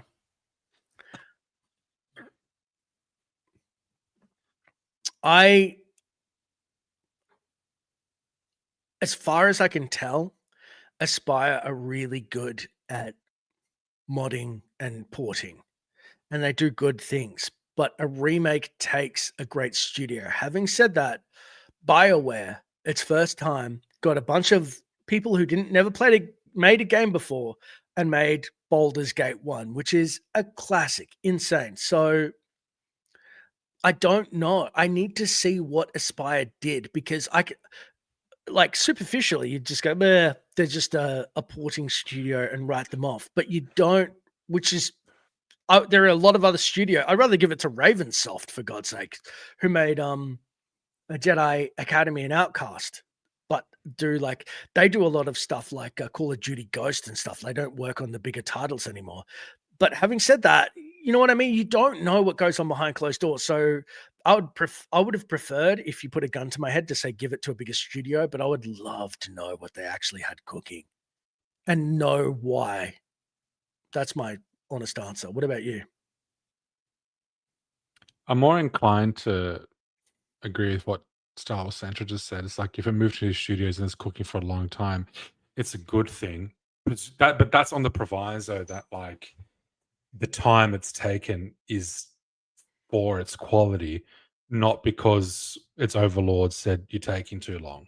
Let's give it another guys to do it more efficiently. So it depends on which vein it's looked at, right? If I were to play devil's advocate from the scenario, I'd like to think it's because they saw some, pretty poor dips in quality of it, and they're like, "Nah, we're just going to stop you right there. It's going to be a waste of money. Let's give it to a new studio to make it what the fans want." If that was the case, then 100%. If not, it's just going to obviously churn out something like a remake, not a remaster, not a remake. To play devil's advocate against for the developers as well, if you look at the history of these things, Lucas Arts film, the game side of things, just in general, look at Bethesda giving the license for Fallout to Obsidian and then giving them a short deadline.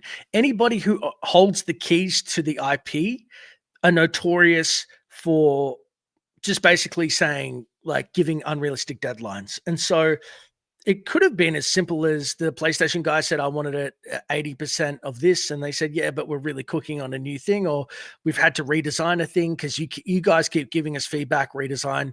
We're at this point, and they say, no, someone else wants the Star Wars keys. You know what I mean? It's like having the keys to the Ferrari, the license for Ferrari, and then going, I want this engine, and then turning around and going, you've only built 80%. But this new guy who walks in the door and swings the dick goes, we can Ferrari better. You know what I mean? You never know. I don't trust these executives. They either were on the money and said this is shit, or this is delayed too much.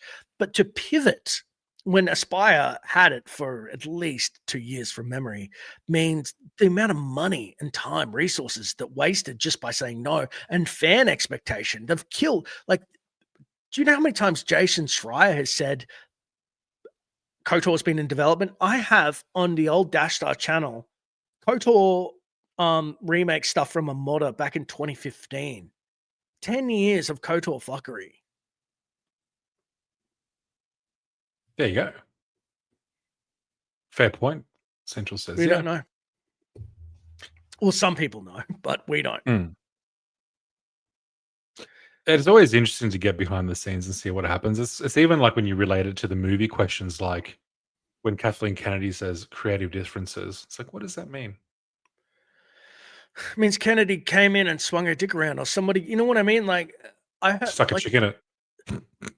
Stuck a chicken to make it gay. I read, I heard, and Theory talks about the Kenobi script. He's read it.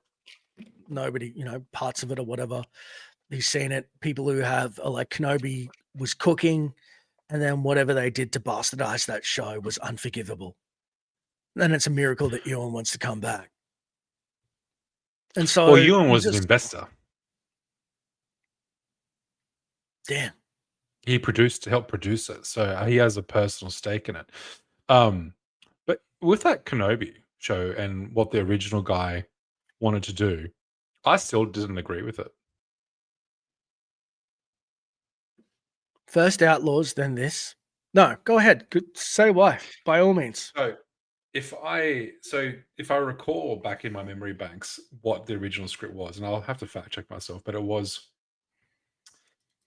he wanted Kenobi to struggle with the Force, only to then, what was it? To submit to the will of the Force, to then use it again. But Kenobi was never doing anything against the will of the Force. It felt paradoxical. It felt that he'd lost his abilities in that show. For what reason? Because he'd lost faith? I mean, like, because he was jaded? But that wouldn't stop anyone from using the Force. It would just make you a cranky old fuck. I felt the whole premise of him losing his abilities as a Jedi fucking master was a bit dumb. In general. Like, how could Obi-Wan Kenobi lose his connection to Ewan's face. What are you talking about? The show, he lost the connection to the Force. Yeah, but it was also in the first dude's script as well, remember? He goes, he had to submit to it. And I was just like... But then again... it's a little kink, Force kink. Well, it's paradoxical because it's like he had to submit to it, But then the Sith bend it to their will. They don't lose the Force. I'm like, I don't think you thought about that. Who knows? That's the Like, whole point if of being a it's- Sith. It's a selfish thing, right? Look at Kyle Katarn cutting himself off. Look at the Jedi Exile who was cut off forcibly in KOTOR. It's a trope to nerf people, but it can deftly written. It can do well. God, he's so judgy with those eyes. Oh. Ewan. You have betrayed me. I just love the Inquisitor, just the way he spoke. It was He's so like funny. testicle. It was so stupid. Do you remember Jason Isaac, the original Inquisitor's voice? Rebels, the first trailer was like, your devotion to your master is admirable, but it will not save you. Nothing can. And I was like, oh, this dude is cooking. And then this fucking testicle with teeth showed up. Can't all be. And I was like, oh no. The Jedi code is like an itch. Yeah. That's perfect. They didn't even get his head right. Second sister. Oh, fuck. It's so bad. What did he say to her when she got shanked by Vader? He just walks up to her just ominously out of the fucking darkness. And shouldn't have survived himself. He's like, I let myself get stabbed for what reason? As a trick? Tricked ya. So stupid. Nothing could wash away this stench beneath or within, or whatever he says. Just calling her dirty the whole way through. Nice, I like that. God, that was a poorly executed show. And I remember the hype. You're just thinking in your head, there's no way they're going to fucking fumble this bag. They got Kenobi. That for years of pestering Ewan McGregor, the Scottish lord he is. Look at him. And he's just perfect age, perfectly grizzled enough just to make it happen. I'm a huge fan of the movie The Shining. Apparently it does not do the book justice. And there's a movie, Mr. Something, Mr. Shadow, Mr. Whatever, where it's the kid from The Shining and Ewan McGregor plays him. He goes back to the Outlook Hotel. I want to watch that just for Ewan. Yeah. He's good. Qui-Gon coming back as a Force ghost in there, just at the end, out of nowhere, that gave me the most rage I have ever seen, because it's like this Force, he was too comical. This Force ghost comes out of nowhere, he's like, oh, it's about time you got here. It's just like, the fuck, dude? I've been trying to talk to you for fucking 10 years. Kenobi novel. Brilliant. They could have followed that beat for beat. You read that? No. What was I reading recently? I was reading Kenobi novel is peak, great audiobook. He deals with sand people. I love giving sand people shit. They're so dumb. They're just so dumb. I just remember what you told me. Oh no, what did I say? That person got angry at you for saying people. Oh, because I said sand people. I made a video about sand people dying when there's conflict in the Middle East, and my ex-roommate messaged me and said I was insensitive, and I never put the Arab connotation to sand people. And I was like, what the fuck is happening? I did make a video, to be fair, called Why Like the Sand People Deserve to Die in KOTOR, which is wrong, actually, because they said that they would move if they got the moisture evaporators. And I totally skated over that just to genocide the sand people. Basically, the sand people, though, and this is my argument, they fought the Ricardans or whatever, and then they got their asses beat so bad. The Ricardans glassed the planet, as Angry Badger said, left it a dust bowl, and the sand people, who weren't even natives there, then just went, no, technology's fucked. Let's live as sand hermits and attack anybody who shows their skin and doesn't adhere to our stupid ass new way of life / religion. And it's like, bro, you got your asses beat so hard, you turned it into your religion of eating sand. I think you should be called sand eaters. Anyway, to relate that to the real world is so disingenuous and so bizarre. That's so weird. I just find it so pointed, and people I'm going to say this. I love space bigotry, space prejudice, whatever, or fantasy, because it's so ridiculous. When you look at it from the outside, it becomes so ridiculous. In this case, with sand people, there's a reason. but it's so ridiculous, and you just take all of the weight of the horrors of like the real world, which are horrors. Why can't we all get along? But you have fun with it, and so to bring in the real world and just like shove it in, just be like, I bet you like Watto, don't you? And you hate sand people, and you're like, wait a second, what? Just got On that. the money. You know what I mean? Like you're a Watto lover, and you're like, what? Yeah, What? I've always found that if from a fucking Star Wars video, if people make those parallels, I swear to God, they're racially projecting themselves. They're racist. That's the way I see it. I'm like, only you think of that. Like, that's fucked up that you thought that way.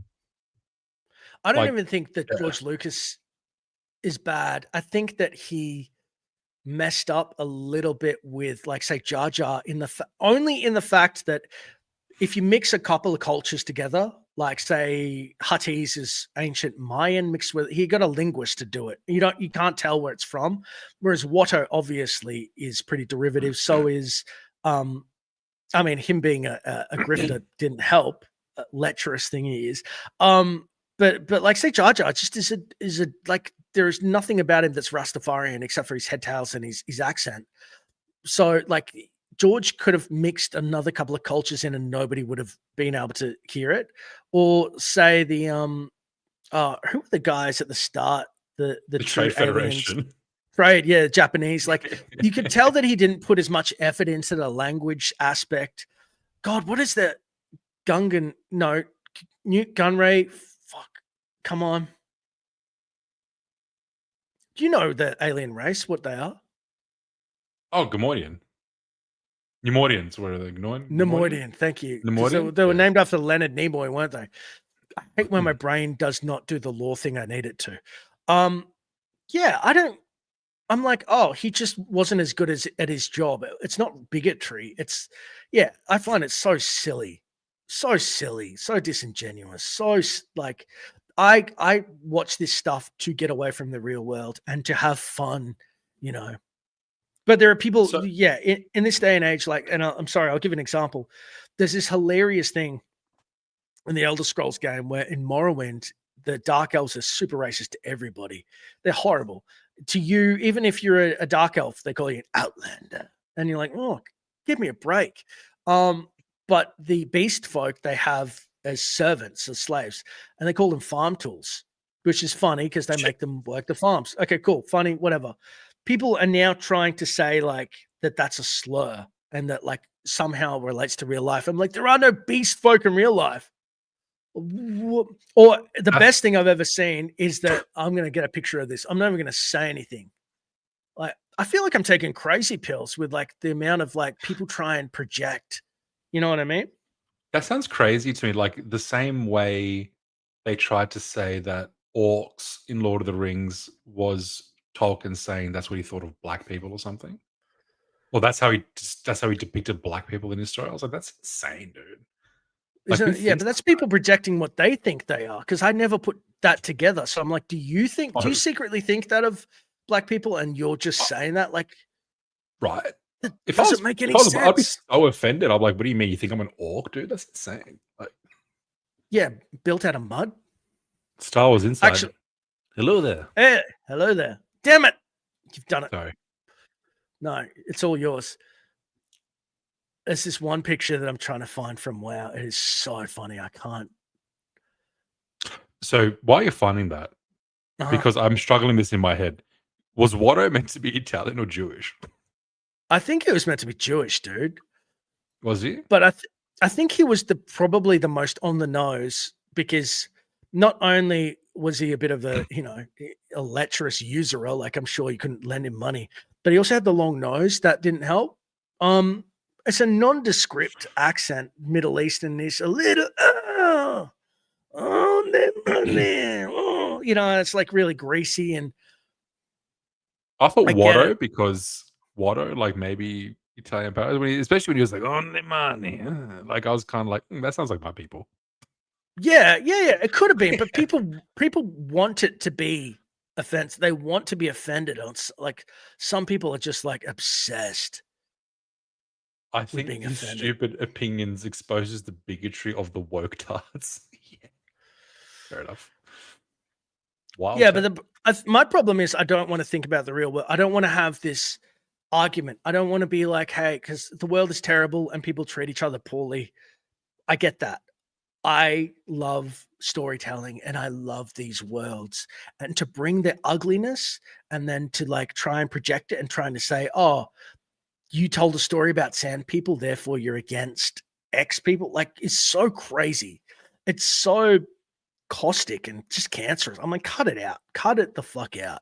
Unless it's like a quote unquote dog whistle where like some dude is a complete nutter and he is like clearly is doing it. And you're like, this is like, but that would take a lot of effort, you know? If you made like 400 videos, you know, about the orcs and he's like, you know, they really their favorite melon in the series, and you're like, wait a second. He goes, I have no proof of this. Hide your chickens. You'd be like, wait a second. Wait a second. Time out. You get what I mean? Yeah. I really want this picture and I cannot find it.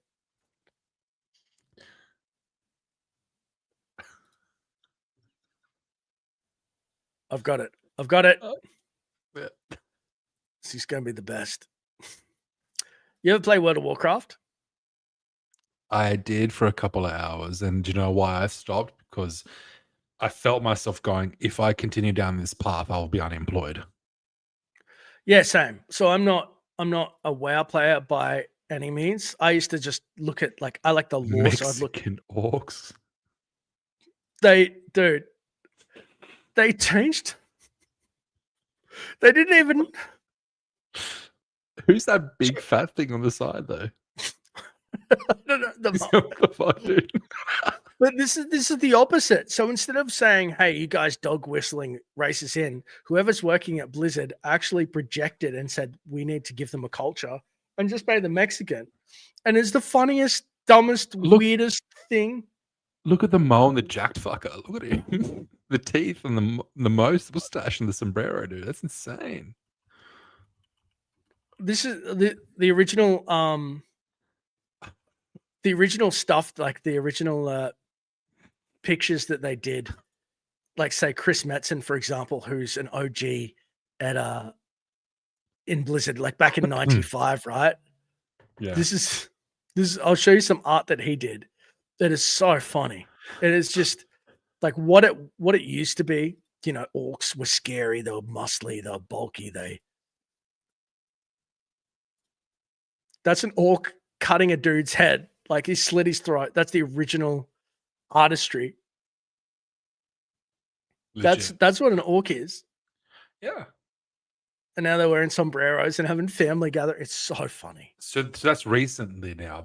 They're literally like having fucking barbecues and shit with mustaches and sombreros. Oh, dude. They're like, you know what I think it is, and then this might get me in a little bit of trouble from saying it. I think that the people who carry, like genuinely, the people who carry MMOs are females. I genuinely think that to give them a half-life, they are like the greatest MMO players that is known to man. And so I think that they've shifted their this is so funny. This is real. That's in-game art of like what an orc is now.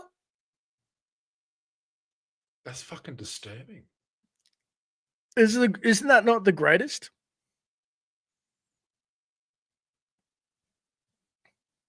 I know there's so many questions. It's almost a mixture of a person that works at BuzzFeed saying, Yes. I want to see myself in WoW, and that's what they That's came up exactly what it is. It's a projection of the people that they hired when BuzzFeed collapsed. with. This is when Chris Sorry, Metzen made World of Warcraft, and like when he was working on it, and they said they came from very strict Christian upbringing, so they listened, you know, they rebelled a little bit because that was the cool thing, and they listened to a lot of heavy metal. So they make cool shit about Diablo where they're not praising Satan. They've still got the Yeah. core tenets that they learned, but they're kind of doing it in a metal way. Go kill Satan with an axe. So the people now, this is just indicative of whatever's in the mind of the people that become game devs. And like I said, and I don't mean this as demeaning or to be mean or any of that malarkey, but I mean this. I think that gaming, because women have been devs have changed, that their values have changed, who they are fundamentally, and that women have come into the space and different demographics. I think that they need to better almost categorize gaming and break it down. Like having instead of taking an IP that exists and then just reshaping it to whatever's in vogue right now, maybe like make more IPs or break it down so that there's different categories. So that like the vein, maybe I'm wrong. Maybe the 90s aesthetic of hardcore shit is dead, and then I'm a fossil and I don't spend enough money. So they do it for all the new, people. But I honestly think there's enough space for everybody. I'm not saying kick them out. Instead, I'm saying just break it down.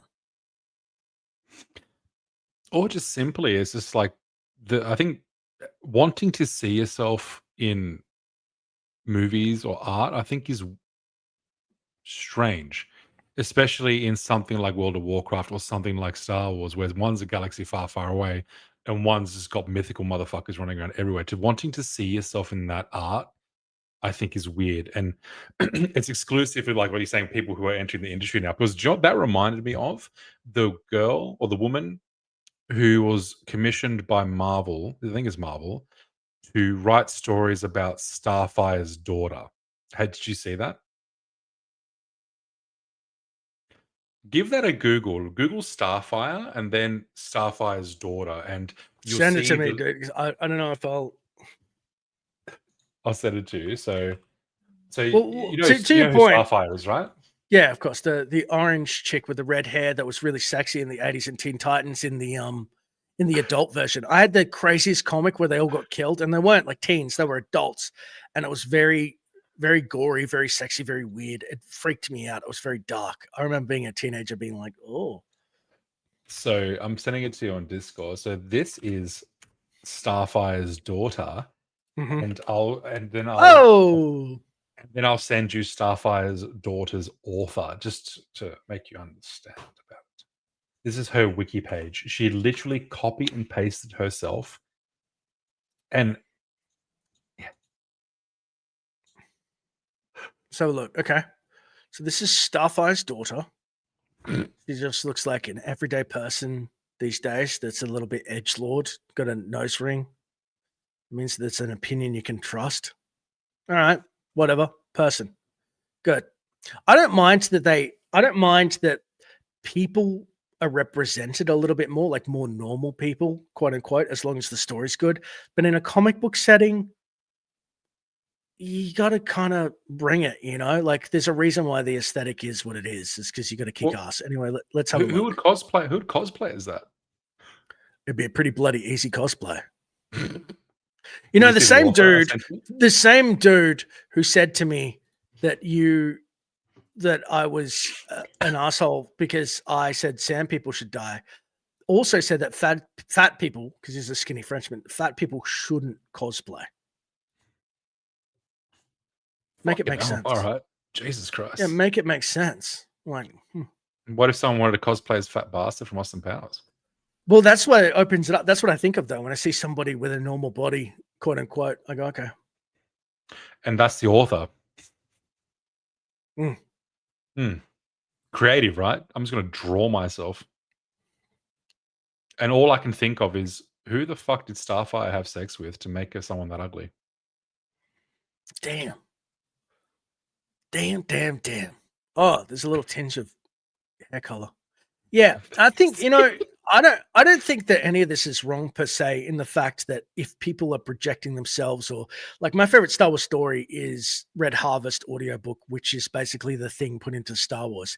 I think there's more than enough space in the galaxy for everyone, but they should be categorized. And also it shouldn't be that these people are the heralds, they're the keepers of the law. And if you say anything against them, they turn around and say, well, you're bigger, you're awful. And you're like, yeah, but you've bastardized it from what I liked because you don't come up with your own shit. You know what I mean? Or at least don't change the core thing. Just add subcategories, you know? So I get it. It's an interesting place to be in, an interesting argument. It seems to be happening. I think we're getting over that phase now, though. But like you said, if we're circling back, Disney has such a problem with making money, with making good story. I don't care about any of that stuff if the story's good. I really don't. But they just, like you said, they give these people the keys to things, Leslie Headland for The Acolyte, and they seem to they push in a galaxy that's so far, far away, they push really current things. They don't even, like, George Lucas was smart enough to make, you know, Star Wars an allegory, like, for, say, like wars and things. And he was deeply versed in history, and he had a nuanced take for the most part. It's just so blatant. And like I said, my biggest problem is I want to escape. I don't, you know me, I get really upset by current events and how ugly things are and how in your face social media is, and it's just divisive. And I don't know the right answers. I don't know who's right, who's wrong. All I know is that, like, we should be at a place. This is the best time to be alive. We have the most technology. We have everything going for us, and yet we're so ugly to each other. So I really, really enjoy when I go take the hands off the wheel. I get to role play as a bad guy, and actually, I role play as a good guy way too much. But you know, like I'm a paladin or something. But I like, you know, when it's in a galaxy far, far away, I'm not thinking about the real world. I really detest that, dude. Same with video games, same with everything. I'm like, and it's the same sliver. It's this same little belief system that I'm like, there's so much more to life. No, and you're right. Like when George used political allegory in terms of things like, you know, the Ewoks, I know that you hate it, like to represent the guerrillas in the Vietnam War and stuff. I found his political allegory was tasteful and not on the nose. It wasn't overdone. It wasn't so much like them looking you right in the camera and going, "You're a bigot if you think this. Die." Like it was different. Like to what the new shit that's happening now. Like I think Tolkien hated political allegory in story. I think he's referenced in saying that. Really? Because I thought that he made orcs black people. Jesus Christ. Dun, dun, dun, dun. Yeah. And it's just, he's Sauron. He's projecting himself as Sauron, building him, being the master. Like, come on. Who are these people that come up with this? Actually, Crazy to that fuckers. point, have you heard of that Rings of Power supposedly has a family cast system? I saw it. I literally watched the Wings of Power and I wanted to lie down in front of the light rail in Canberra again. It was like orcs having feelings and family connections. It's like they went up to I can't remember what it was called, the first sort of bad elf that went crusty and shit. I can't remember his name. And like he's just like, "Oh, we're going to fight in this war." And he's just like, "Yes, blah blah blah, you're orcs." And then the father orc went to the ugly wife orc holding an orcling, and they they were like consoling each other, like, I'm just like, no, bro, orcs don't have loving families. They're fucking orcs. They're mud They people. literally just They're literally. they kill and raid and fuck shit up mindlessly. I'm like, why is there an orcling? It was And then really you have to weird. have empathy for them. It's weird to take the side of the orc and be like, but the family, and it's like, why are we creating empathy? You know what it is? I hate talking about this shit, but the problem is that the goodness in the world, like in media, in games and stuff, for the most part, like seems to end like 10 years ago, maybe more, in a lot of creativity. And we've had like a decade of shit. And it's been the same message that I don't care about, that if it was mixed, if there was more to it, it'd be fine. And so the problem with like podcast bros, like we're talking about this stuff, is you got no new content that's meaningful to talk about. And if you talk about it, you inevitably go, I don't like it because they're doing the same tired shit for a decade, but then you just sound like a like angry bigot, because if somebody jumped into the stream and saw it and you're just like, screw these orc haters or whatever, and you're like, you know what I mean? Like, it just seems like that's all people have to talk about ad nauseum because they refuse to make good product. They just refuse. For some reason, they're just like, we hate money. And they're hemorrhaging money. And we're in a recession. I don't care what anybody says. Things are getting tight on all ends for everybody. And subscription services will be the first thing to go in gaming and leisurely spending. And yet they still are just holding on to this weird. But why? Why? Because they're stubborn. It's like, you think you referenced it before.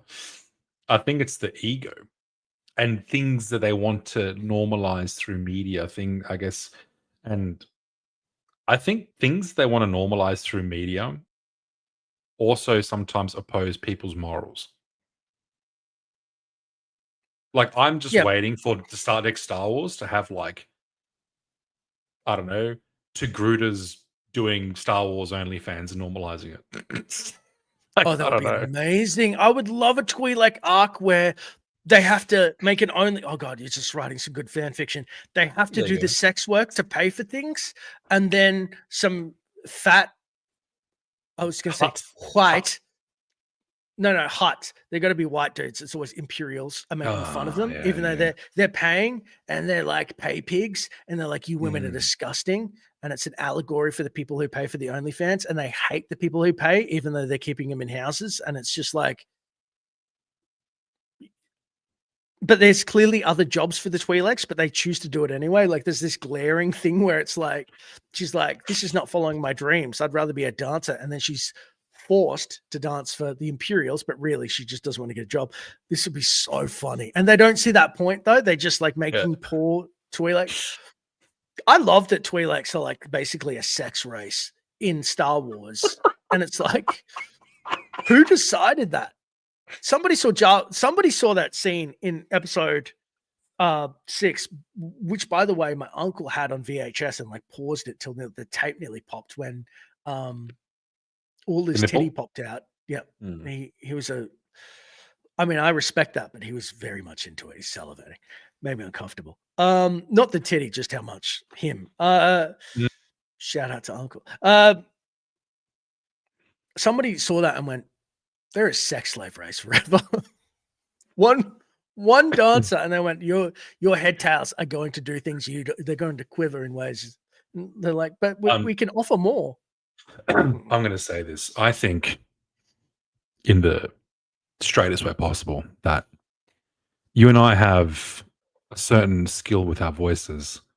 I think Star Wars smut is the future. Oh, my wife is trying to sell me on the black market. My mom was like, don't do it. Don't whore yourself out. And I'm like, I'm already a whore. I'm a YouTuber. This is how we can take our power back from the OnlyFans girls. We create smut. Oh, that would be so funny. There you go. We would make money too. That's the sick thing, is that you could make. That's how they get it. This is how girls get into OnlyFans, though. Can you imagine being born with a huge caboose, the fattest, juiciest one, and everybody says to you, hey, that thing, do you do OnlyFans? And you're like, no, I've got morals. And then you're like hard on your luck. You'd lost your job. And people are like on Instagram just going, you would make millions, girl. And you're like, I'll just take a picture of it like that. That's us. We're folding under pressure. Zero pressure. There's more artistry, I believe. There's more effort. We actually have to go through the motions, speak it. I mean, like, we can't take feet pics, Dash. Do you know how uncomfortable it's going to be for both of us to listen to each other being like, I mean, that's if it was gay smut and we're talking to each other. no, but like, the Yeah. the imperial banker sat down in the chair, half lit, his eyes lit up in the darkness with lust and arousal. The young Twi'lek was scared, shivering, but she stripped down to her waist, Turn around, girl, he says. And you know what I mean? Like, it's just like, I you don't and know I, about you. I'm turned on already. That's mad. no, I don't think we should do the voice. I'm just saying, like, you know, we do that stuff and yeah, it's a threshold. But imagine like the story of like, even like Force users, Jedi's in the Jedi Temple, they have to be celibate, and they start, No, they don't. using Force users, Force powers to like. Well, technically, they're not touching each other. Oh, Scandalous shit.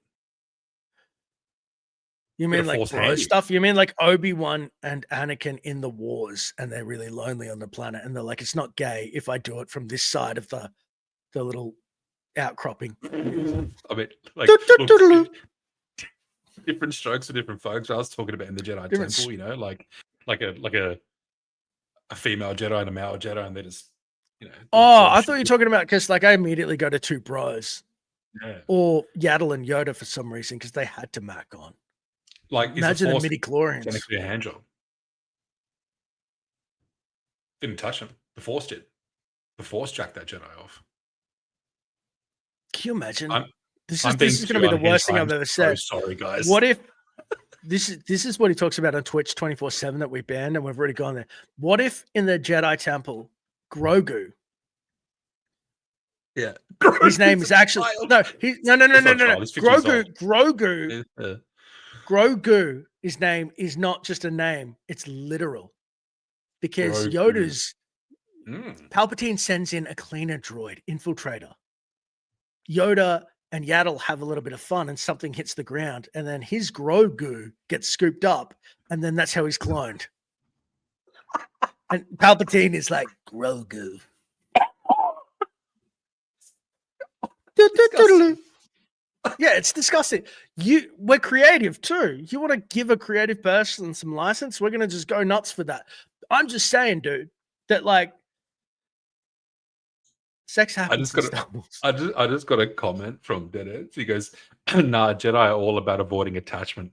They can pump and dump. May the Force be with you, because I won't." Just get Oh, out. Jesus. Oh my god, bro! Oh, Jesus. Hilarious. We've peaked. Star Wars smut. We should. It's an underserved crowd. I'll be wildly uncomfortable. I don't think you get uncomfortable with that kind of stuff. I like comedy, but I feel like when it gets real, that would be But difficult. you got the voice for it. You got a smuttier voice than me. Mm. Even Drop Bear's monotoned. That was the last thing that Shmi heard at night. Or just Wattoing her. Yeah, this is his finisher. No. And all I could think about is the nose going up while he was doing that. I'm fucked. That's gross. That's fucked, bro. No, the problem I had is because every time I say it, you always say the lines, Annie, and I was like, no, that's disgusting. That's Little Annie. No, I can't. That's fine. See what I That's mean? cool. But I did make a video on my channel about him being Anakin, like he makes a half brother for Anakin, and it's literally with Shmi. Yeah, it's messed up. Watto. Yeah.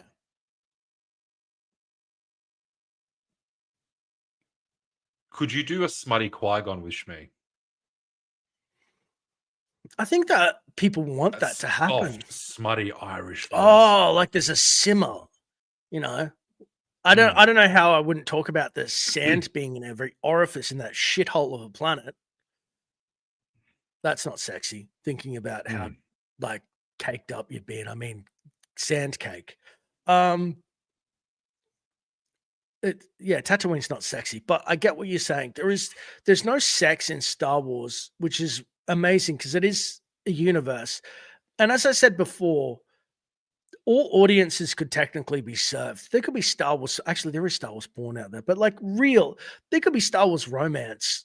I think there's a novel. There's that prince who wooed Princess Leia. But I'm saying like there could be Star Wars smart. Hell, people cosplay the sexiest, most deranged shit for Star Wars. You know what I'm saying though? Like if it exists in our world, why doesn't it exist in Star Wars? I'm not saying for everybody. I don't want on the front of Disney plus Watto wooing Shmi. Not even wooing because he's the owner, so that's messed up. You know what I mean? But like, actually, have you ever heard the premises of female like sexy novels? They're diabolical. Yeah, fucking cooked. Yeah. They're not good people to each other. Like it's pretty ragged. Like a lot of money to be made in Star Wars, though. There is. Look, I got asked to read smut on a Twitch stream. How did you make money?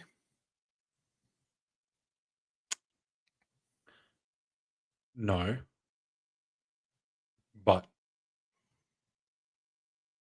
I can't finish that sentence on stream because you know all about it, Dash. Oh yeah. That went pretty hardcore. That Yeah. went pretty hardcore. Yeah. How do I recover from that comment? Yeah, we should just give it a go. I reckon your community should write you a script. I would be scared to read it. Like I said, I'm not like Read jokes. a sexualized person. It's jokes I love, but like in general, I love jokes. I'm a vanilla gorilla in real life. I don't think about any of that stuff. It's all comedy, dude. It would actually scare me having to do 21 shades of. I'm thinking of something that's Grey Jedi. There you go. You know what we could do? We could just give AI every single bestseller sex book and then just say rewrite it with Star Wars characters and we'll read it and we go to the bank. God, my mom's going to be so disappointed. I even joked about this. She was like, don't read the smut. I'm like, don't make women happy? Okay. You should just say, but Mom, I'm a feminist. I want to make women happy. No, I don't. I want to make me happy. I want to talk about Star Wars. I want to have fun. So your wife wants you to get into smut. Oh, she just thinks she's open-minded like that. I'm not like that. So it's not in my nature. So I'm like, I thought about it. I thought it would be fun. It'd be a challenge to do the voice acting aspect. Where have we gone in this stream? We've gone to smut. It's always you and your Twitch ways. Your Twitch ways of sex and nastiness. That's just the Twitch way. I said to you many times, how is Twitch this so much debauchery, dude? Oh, it's disgusting. It's disgusting. There's so much frolicking. It's like the motorcycle community. I'm not even going to get into that, but yeah, same sort of thing. Sigma. And here we were promoting our gaming streams, which are not going to be Star Wars smut focused. Who in the chat wants Star Wars smut? Unless they're all just sitting there just going, what the fuck has happened? How did this degen get on here? I'm like, we have sort of trailed off, guys. I'm so sorry. Anyway. I don't want to wrap it up on that note. I'm too scared. It's kind of fucked, isn't it? Yeah. It's too scared. You've got me on the ropes. Battlefront. What do you think about Battlefront? Should it get remade? We've gone into a deep, dark, tight hole. We have, Zach. Yeah. So this is where Adrian loves to be, though. This is his habitat. And I get uncomfortable. He's just like doesn't care. Give me the most fucked up sphincter. I'll stick in it. Yeah, there you go. See. That's exactly what he likes.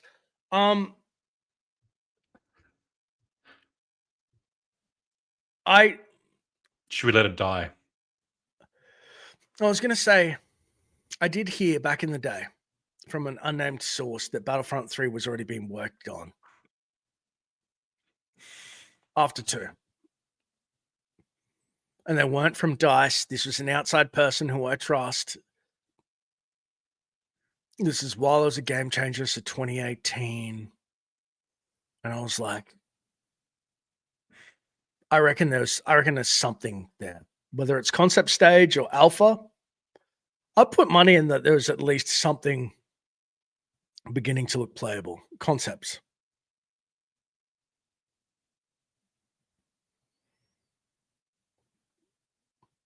Hmm. You don't care. You're just waiting for chat to say something, aren't you? No, I'm thinking. I'm thinking of like what I said before. It's just like you said like there was a process of making it and all that. There's sometimes I think I go with the shit launch that Battlefront 2 had, would it be better just to rebrand and do something more akin that we were talking about before, like those surface to airspace battles, like make it something epic. Don't call it Battlefront, but like have a bit of its flavor, but do something completely new and creative. Like plan out an actual like a season for prequels, a season for each era, or like just segments of those eras, and like they could plan out years of content if they did it smart. Like each month was a faction or a pocket, and just really, hit that shit. Um, and I guess with those sales and cosmetic sales, they could even incorporate into it more like kind of like a Fortnite system in terms of that cosmetics. They could really drive a lot of revenue to keep creating that game and expanding on it. Easy. I'll try and dig up. There's a Jedi Knight Academy map. That literally you can do ground to air into a ship, and it's fucking nuts. And they only had a TIE fighter that handled like shit, and a Z-95 and an X-Wing that literally were models in the base game that they made work. And like this stuff exists in mods, and it's nuts. Like it does. No, we're gonna play movie battles too. You're gonna lose your mind. Have you played that? No. Movie battles 2 is kind of like I don't know how you would say it's not Counter Strike. Basically, it's like say 16v16. You've got rounds. You can pick any character, like basically a plethora of Jedi, bounty hunters, trooper, and they've all got strengths and weaknesses so good that it's viable.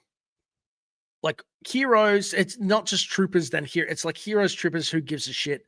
You can pick anybody, and you can still run it. And you have X amount of lives, and you die, and then you have to sit out the round. Like you have to wait for it to end. You don't just keep respawning.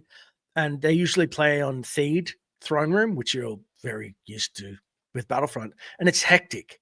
The amount of the depth that they've put in the lightsaber combat alone, like they've got blocks that you can literally, it's not auto block like Jedi Academy and stuff. You have to actually, you can manual block and shit. And anyway, it's pretty deep. So we got a lot of stuff to explore, which the community is probably going to shit when they see. And you'll actually be surprised how much is beneath the surface, if that makes sense. And they're still not paying attention. Yeah.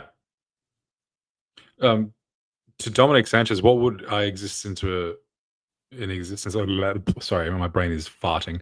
What video game would I wish into existence that's Star Wars? Honestly, like with the current games and the kind of graphics we'd have, I would love to see like an actual reboot of like A New Hope, Empire, and Jedi, like actual like movie video games. I miss that shit so much. Like if they actually went back and did the original trilogy as proper video games, and like obviously maybe not necessarily akin to just the movies, but the novelizations that came out with them, because there's a lot more they can dig out, especially when the prequels came out with the prequels novels. I reckon that would be fun, like actual movie slash book video games of the saga. Because imagine the Clone Yeah. Wars battles you could have and shit like that. That'd be fucking epic. Like leading troops into battle as Anakin or Obi-Wan and things like that. That would be fun. That would be so fun. So like even having a movie cutscene of like in the Phantom Menace when you see Palpatine murk fucking Plagueis, that would be wild. Oh, they got Like that movie Duels, I think it's called. This movie battles. Sorry, movie battles is probably the one movie Duels I meant to talk about. Movie battles in Jedi Academy. I'll send you all the shit. yeah. You can do it all. You can run through all the games. For me personally, I would want Jedi Academy sequel, to be honest. If I could design my perfect Star Wars game, it would be sandbox, open world, kind of like Oblivion or something, where it's one open world or multiple worlds that you can exist on, and it's real-time combat, very important. But in terms of another game that exists that I would kill for a Star Wars skin, PlanetSide 2 is the craziest shooter I've ever played. It's an MMO. You can go ground to air to ground. It doesn't matter. It's fluidly, no loading screens, just take over bases ad nauseum. It is the greatest shooter I've ever played, and it's a crime that they haven't made it into Star Wars. Crime. Do you think a cross between Star Wars and something like a No Man's Sky would be awesome? Yeah.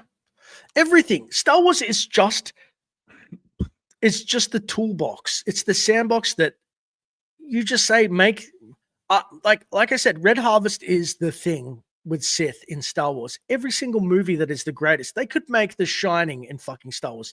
Every game that's the greatest. Hell, when Dark Forces came out, it was just Doom with a Star Wars skin and more upgraded thing. Just do it. There's hundreds of things that they could do. It's just limitless. With the amount of money these studios have, or even Disney has, it's so funny how risk averse they are with a video game. It's wild. And It's the wild. movie properties and TV, and then they give it to the strangest people. That is it Ray? Who's that lady who was the Obad Shinoy or whatever her name is that's directing something? There's a Pakistani Yeah. Obey Shinoy, whatever her name is, Pakistani documentary director,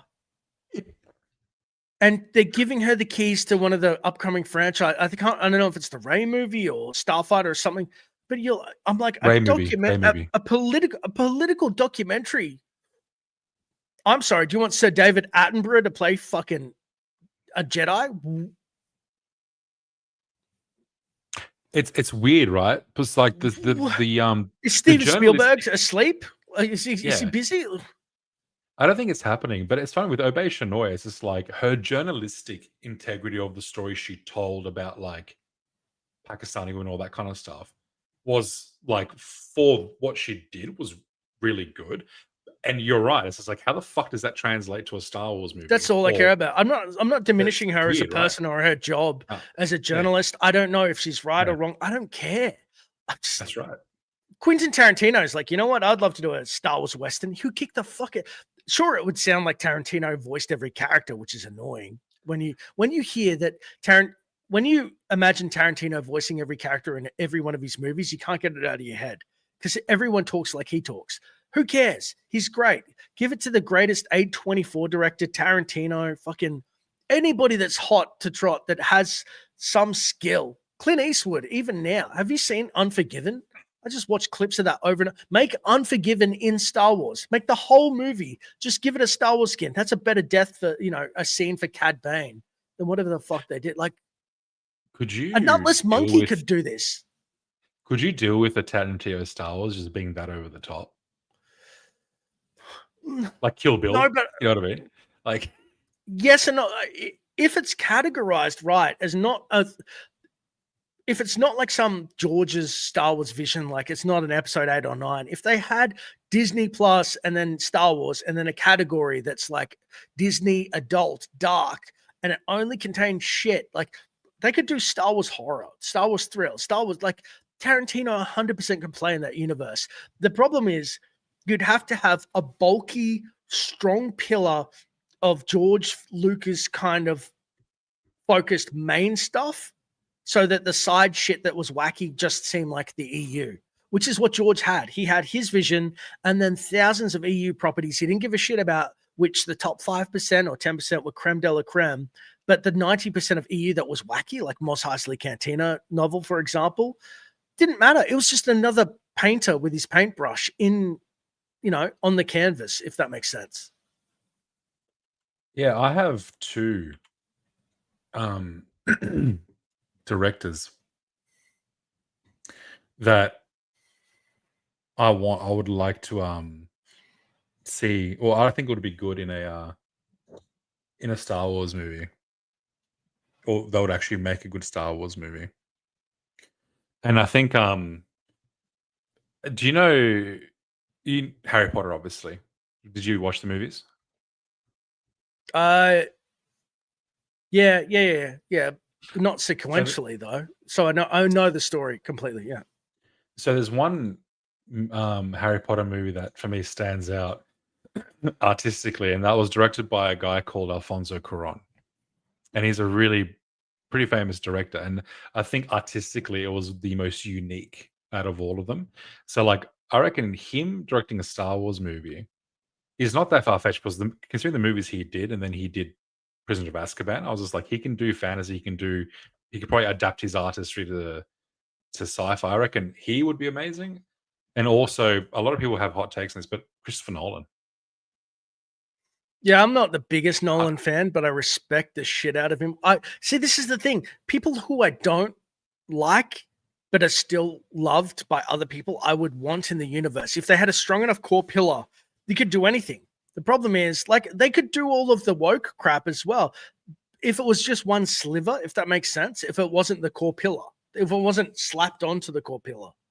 So you have all the core Yeah. pillar and then just all these different categories. And it's like, pick your fucking favorite ice cream flavor of Star Wars. No flavor's wrong anymore. That's true. I do think there are directors that would mesh well and wouldn't mesh well. Like I think if Ron Howard had more time than actually just trying to salvage the solo, I think if he was actually given a better go, I think he could create something good. See, and then you got great directors like Scorsese and Coppola. I don't think they'll make a good Star Wars movie. I don't think they'll make a good Like, Star Wars movie. maybe if they did Underworld or like David Chase Soprano. Well, you know what I mean? Like, I'm saying give them a crack and don't hold their hand and just say this is the IP. But because if they had marketing that was strong enough if they had the pillar, let's pretend I'm not saying pillar anymore. Let's pretend that all the core movies are good and everybody knows what a Star Wars is. If everything was good and they just said the parameters don't break the law, let them run, I think we would see some amazing content that wouldn't feel like the main story. It would feel like Martin Scorsese existing in the Star Wars universe in a little nook. And that's okay because you had enough to go off and you go, okay, this is a different take on a piece of, because it's a universe just like ours. There's a Scorsese in this universe. There's that story in this universe. It's just, I think, like, people fought Andor, but Andor, if there was really great shows around, Andor wasn't the greatest thing since Last Bread. It was really good, but it wasn't the best. But compared to the other, like Obi-Wan and shit, it's fucking cinema. But Andor got shat on because it didn't feel like a Star Wars. But again, it feels like an EU take of Star Wars that would work if it was labeled properly and if it was in a plethora of shit that was outside of the core pillar. Does that make sense? Yeah. Well, my biggest gripes with Andor was they had such long, dragging episodes, which obviously, yes, that yields great character development. But I think they failed to tell a better story of the rebellion because I think they had three angles they could have really talked this through, which was obviously what's the dude's name? The main dude, the guy that died at the end. The guy that's like, I have friends everywhere. I can't fucking remember his Luthen? name. Luthen, that's it. So like Luthen's angle, Saw Gerrera's angle, and then Mon Mothma's angle. I think all those stories being told, especially with Saw Gerrera, like the different parts of the rebellion and what it turned into, actually telling that story properly through many seasons would have been better because it actually would have given such a great But they're not view given of the rebellion. they're not given, we got glimpses, but they weren't given enough rope. If they went, like you said, if they took that sliver, if they said Saul Guerrero is an unhinged terrorist and he's going to cut some dude's nuts off and it's not going to be pretty. Like, this is a terrorist, and they labeled it correctly as this is like a terrorist show in Star Wars and Saw's an anti-hero villain. He's losing his shit. I love Forrest Whitaker. I would watch the shit out of that. But they don't have the balls and they've got the bandwidth, but they're so scared of failing. And every time they fail, they get shit canned. Then they turn around and blame the fans. Then they tuck tail for 15 months in development and change whatever they're working on and then pull it. And then they do some show and Kathleen Kennedy shows 12 more movies that'll never come out because they shit themselves every time something fails. It's just this loop that we're stuck in. And I think every scene that we had with Saw on Andor was great. I loved his interactions. I just loved how cracked he is, to be honest. He is correct. And Star Wars Central is right about one thing. The era is heavily diluted. Would love to see material brought to the screen rather than the same old story. What, you don't want to see Order 66 get diluted anymore? There was only, what, X amount of people, Jedi, that survived, a handful, and now it's like 4,000 out of the woodwork. Damon Lindelof and Steven. Yeah. Oh, Yeah, it's Worko. funny how He's a phenomenal funny how voice actor as well.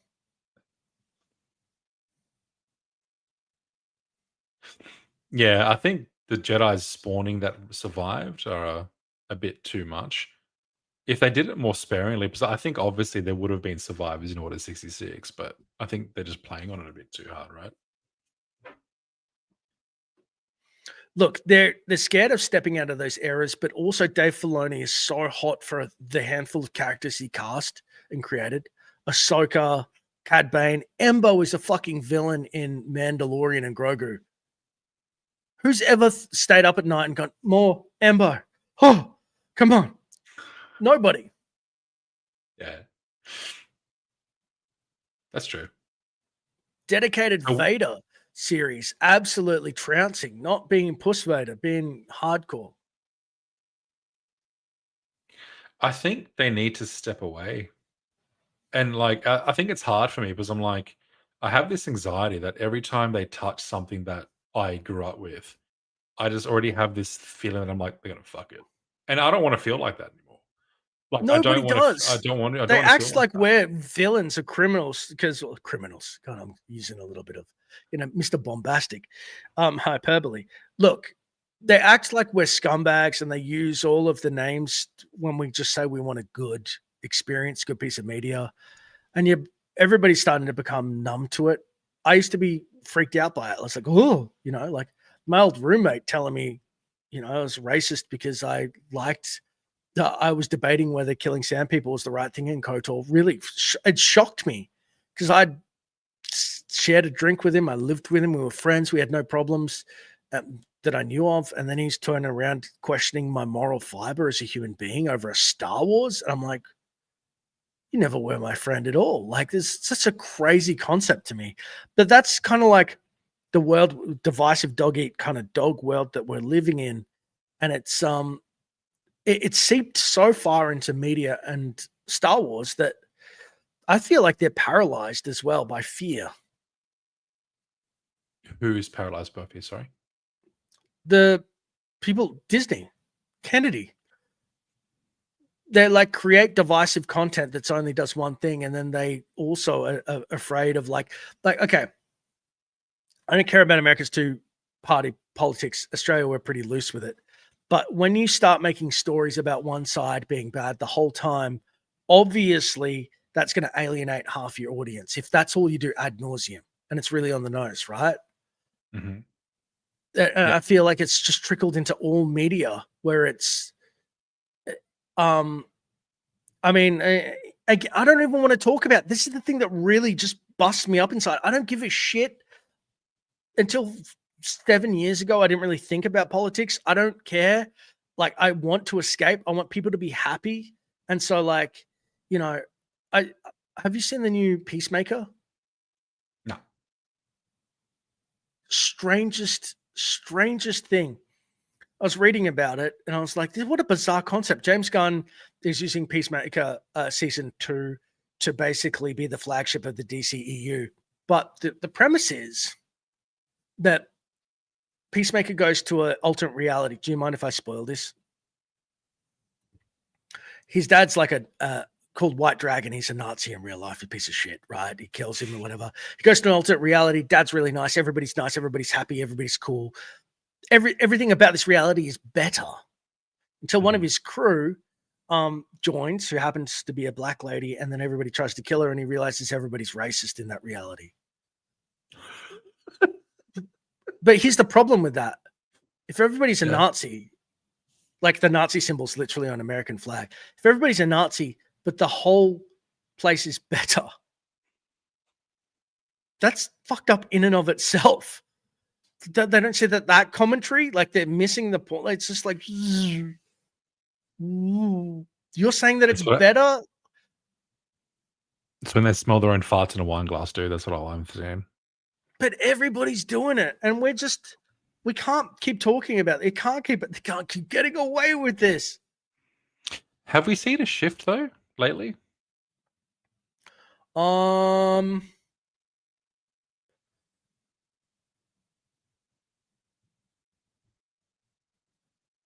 I'd say Andor, but maybe I missed. It didn't feel wokey, Andor. I know that Tony Gilroy was pretty wokey, but like, yeah, like I said, my problem isn't with woke. I think that if that's a viewpoint that people have, that's fine in whatever dose people actually have that viewpoint. But also, if it's not on the nose, but like, if it was just a sliver, if it was one movie or one series in Star Wars aimed at a certain demographic and it was meant to tell a story, it was story first, I wouldn't give a shit. But the fact that it's all stories is like, it's overwhelming. It's claustrophobic. I think storytelling is like an escape. But it's also like a comfort. It's like storytelling teaches you these great lessons subtly, and the woke hammer over the head, same message over and over. I think that's where, because I love storytelling so much. I think that's my biggest problem, is that they're not even trying to hide the same message over and over again ad nauseum. And that's right. I think overrepresentation can cut creativity, especially for something like Lord of the Rings, where it's obviously, meant to be told.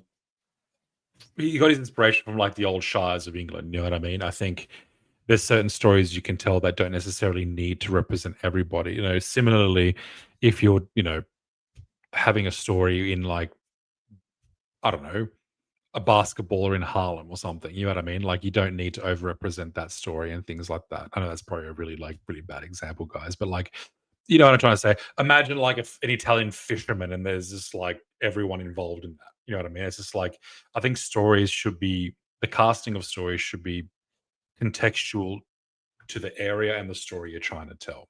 I know Star Wars, that's a bit hard because it's a big galaxy far, far away and there's so many people, cultures, and aliens.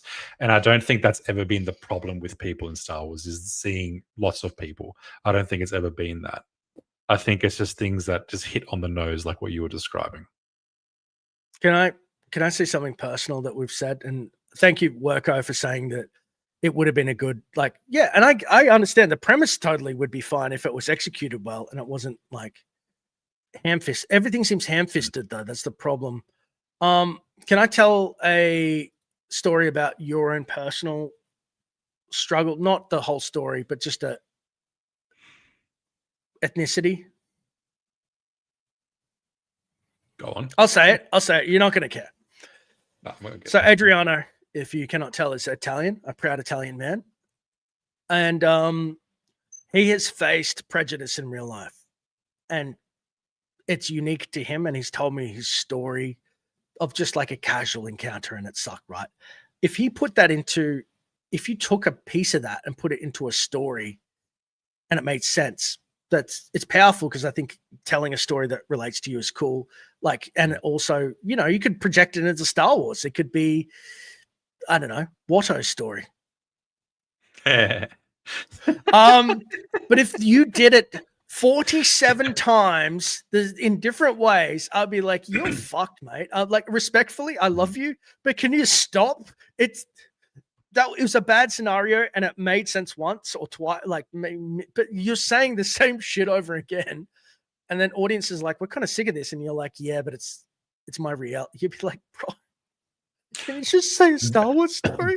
Joe, the best example is, it's like the Battlefield effect is what I like to call it. It's just like when you have an immersive World War II game and then you have, for example, mixed race and female amputees on the battlefield in World War II Europe.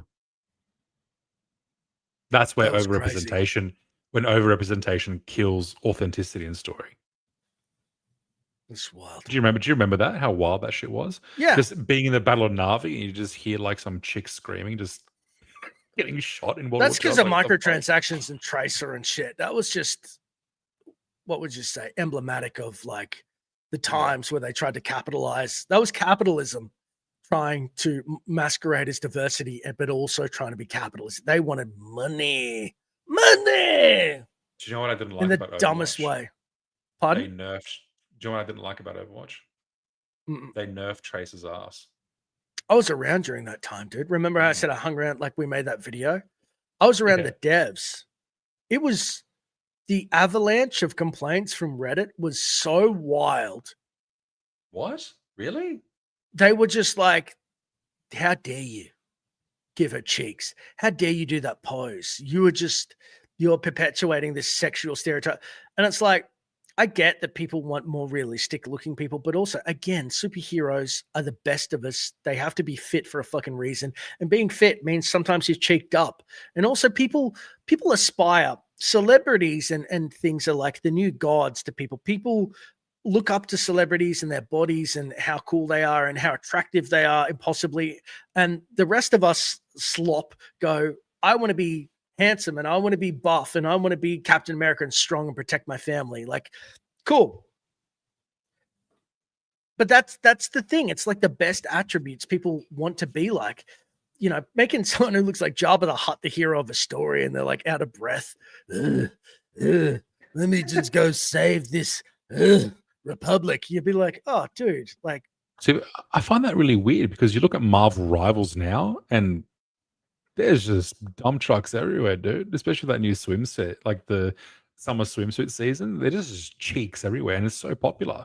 So I'm like, where's that same sort of offended energy from Reddit it's to Marvel timing, Rivals? timing, timing on Right. the market. Sex sells. Anybody who says any different, men and women are attracted to different things in media. Sex sells. Like, these are things that have been known from the start of time. They're never going to change, but people pretend that the world is going to change because they want to force it to bend to their will. Some Redditors. Yeah, I agree, Worko, with that statement. By the way, Like it says, Um, there's nothing wrong with diversity or messaging, etc. in movies, but the love of God make it fit in the universe, actually make it deep and meaningful, not service level virtue signaling. I 100% agree. And I would love the audience to have a fucking sense of humor about it too and realize some of it's satire.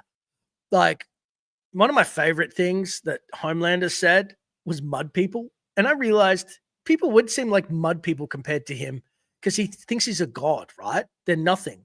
How hard would that be to have that much ego and be that divorced from humanity because he's been raised like that? But like, that's funny. But if you said mud people and laughed or whatever, let's Adriano and I said that as a joke because we like the series. You know, people can take that word and say, I don't like those words, so therefore it should be removed from the media, even though it was a really good part of the story. Like, social media has done. I'll say this. I listen to Rick Rubin so much because he is pure. He's so good about going to the source, like the force, listening to yourself and just trusting yourself.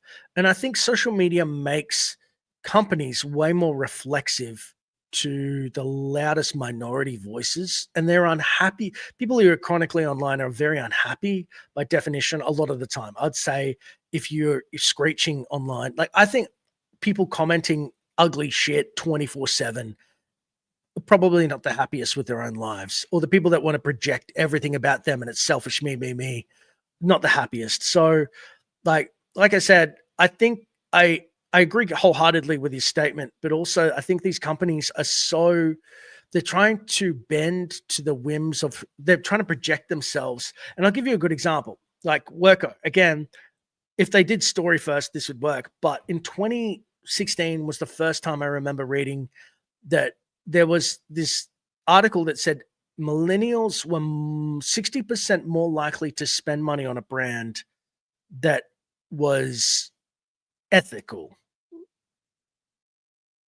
Of the brands, you saw the Pride Month brands that would just take that sticker off at the end of the month and forget about it. You saw all of the, ostensibly that it seemed like they were ethical, but they don't give a shit. They still got the sweatshops. They're still Nike. You know what I mean? Mhm. And so I think that coupled with people having real power on the internet as well shapes media in a way that's ugly, because they're not just sitting in a room going, I want to make the best product, I want to tell the best story.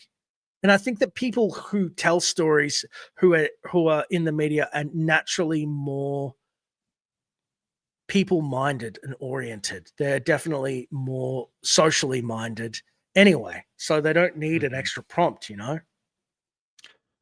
Absolutely. But with Worko's comment there, when he said obviously there's nothing wrong with sort Oh, of, messaging and things like that. no. I also want to say, like, obviously with American cinema, how it sort of became the world cinema. I think people also have to be conscious of diversity and political messaging is different everywhere. For example, a woman's view of feminism in America would be vastly different to a woman's view of feminism, for example, in the Middle East. So it's always like we're trying to play, you know, beacons of leading of example, but that sometimes doesn't actually resonate with other cultures. And that's where I think a lot of the drop off has come from. Like, for example, in Asia and things like that, where Western media has sort of really gone down, parts of Europe, Africa, for example, it doesn't really hit because, as harsh as this sounds, America's social problems aren't the world problems. And How's that that's one harsh? It's just it's because like sometimes it's looking at the hard to, universe through a you know, keyhole. That's what I keep saying. The yeah, same story, yeah. the whole universe, and you're just looking at one same subset Mhm. of problems. But it's not even all of America. This is a very small sliver as well. Like they alienate half of your audience by being political just straight away, but then also Yep. slashing that down to more extremists. It's just I I love the way that you put that, dude. That is a great way. Yeah. And that I think that's why it's just like it always feels like we're trying to preach to everyone else what's right. And I think that's wrong. I think if you think you know what's right 100%, then you're Mhm. probably not right. You're wrong. If you're not Yep. open to I question myself all the time, and I don't even think I'm close to right. I think that I'm fucking learning, and anybody who thinks that they're right socially 100% and are on a pulpit bullying others, I just go, you're scary to me. Yep. You know? And that's true, Worker. Yep. That's why George's works so well. Yeah, you get to read these comments now. Oh, you're not doing it out loud? I thought it's a kosher thing so people couldn't. Oh, sorry. Do you want to read it? So it's why I think George did it super well with Star Wars being relatable to everyone. The core concepts weren't just Hollywood problems, it was themes found across all of human history. Absolutely. Natalie Portman said that he would read voraciously, like newspapers, politics, everything, absorbing like a sponge to get that nuanced approach. Well, Do you think sometimes. do you think George would have, because he's a pretty enlightened human being. I would always, and this is such a weird question, but it's like I always thought like how he would view American politics. I reckon he'd hate it. I reckon he would I, hate it. I think he would be humanity first with the lessons that he teaches. I think Mhm. he would naturally be more liberal just because he's a movie creator, but I don't think that he would be new age. I think he would just be a person who Normal. yeah, just a dude. Yeah, not the internet version of whatever Yeah. the extremes. Yeah, it'd just be a Yeah. dude and he's like, there was only one time I ever felt like there was something I was being not spoken down to, but it was very confronting. And that was the scene where Palpatine stood up and was hailed in as the Supreme Chancellor, um, the Emperor, sorry. And then you look at it side by side with Bush. But I don't know if that was coincidence because George Bush did the same thing, and the whole council kind of cheered. And maybe that's coincidence. Maybe it happened after or before. I don't know. That's the only time I went, huh, I've seen that. Like, that's like, this is a weird, relatable thing. But outside of that, Mhm. I don't even agree with George's core concepts sometimes about good being like good and bad at all the time. I'm more of like a gray Jedi conceptually. Like I believe in balance a lot more, in nature. And so he's more, you know, bad guys are the devil and they go to, they're down a dark path. And if you're selfish, that's it. And I'm like, like I think there's more but I respect the hell out of him. And he does it in such an earnest way. I think it's about integrity of the creator. I don't have to agree with somebody to appreciate their viewpoint, which is Yeah, unheard of on the absolutely. internet in 2025.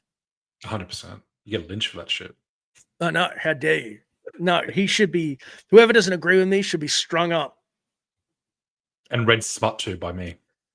ostracized, lose Okay. employment Yep. forever. Ostracized. Yep. Yep.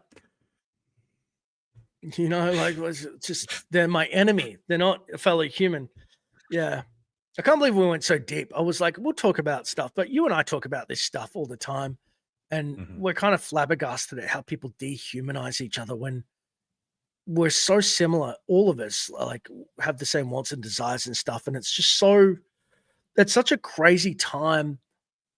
What if you told me like 2015 that this was going to happen? We're in the darkest timeline when it comes to how people treat each other It's horrible, isn't it? in the media, that how divisive it is and how we're all made to be enemies. And that was one of the biggest takeaways from Japan, which was Japan have their political issues, right? But the one thing I took away when I was actually there was how polite they were to one another and how polite they were to you.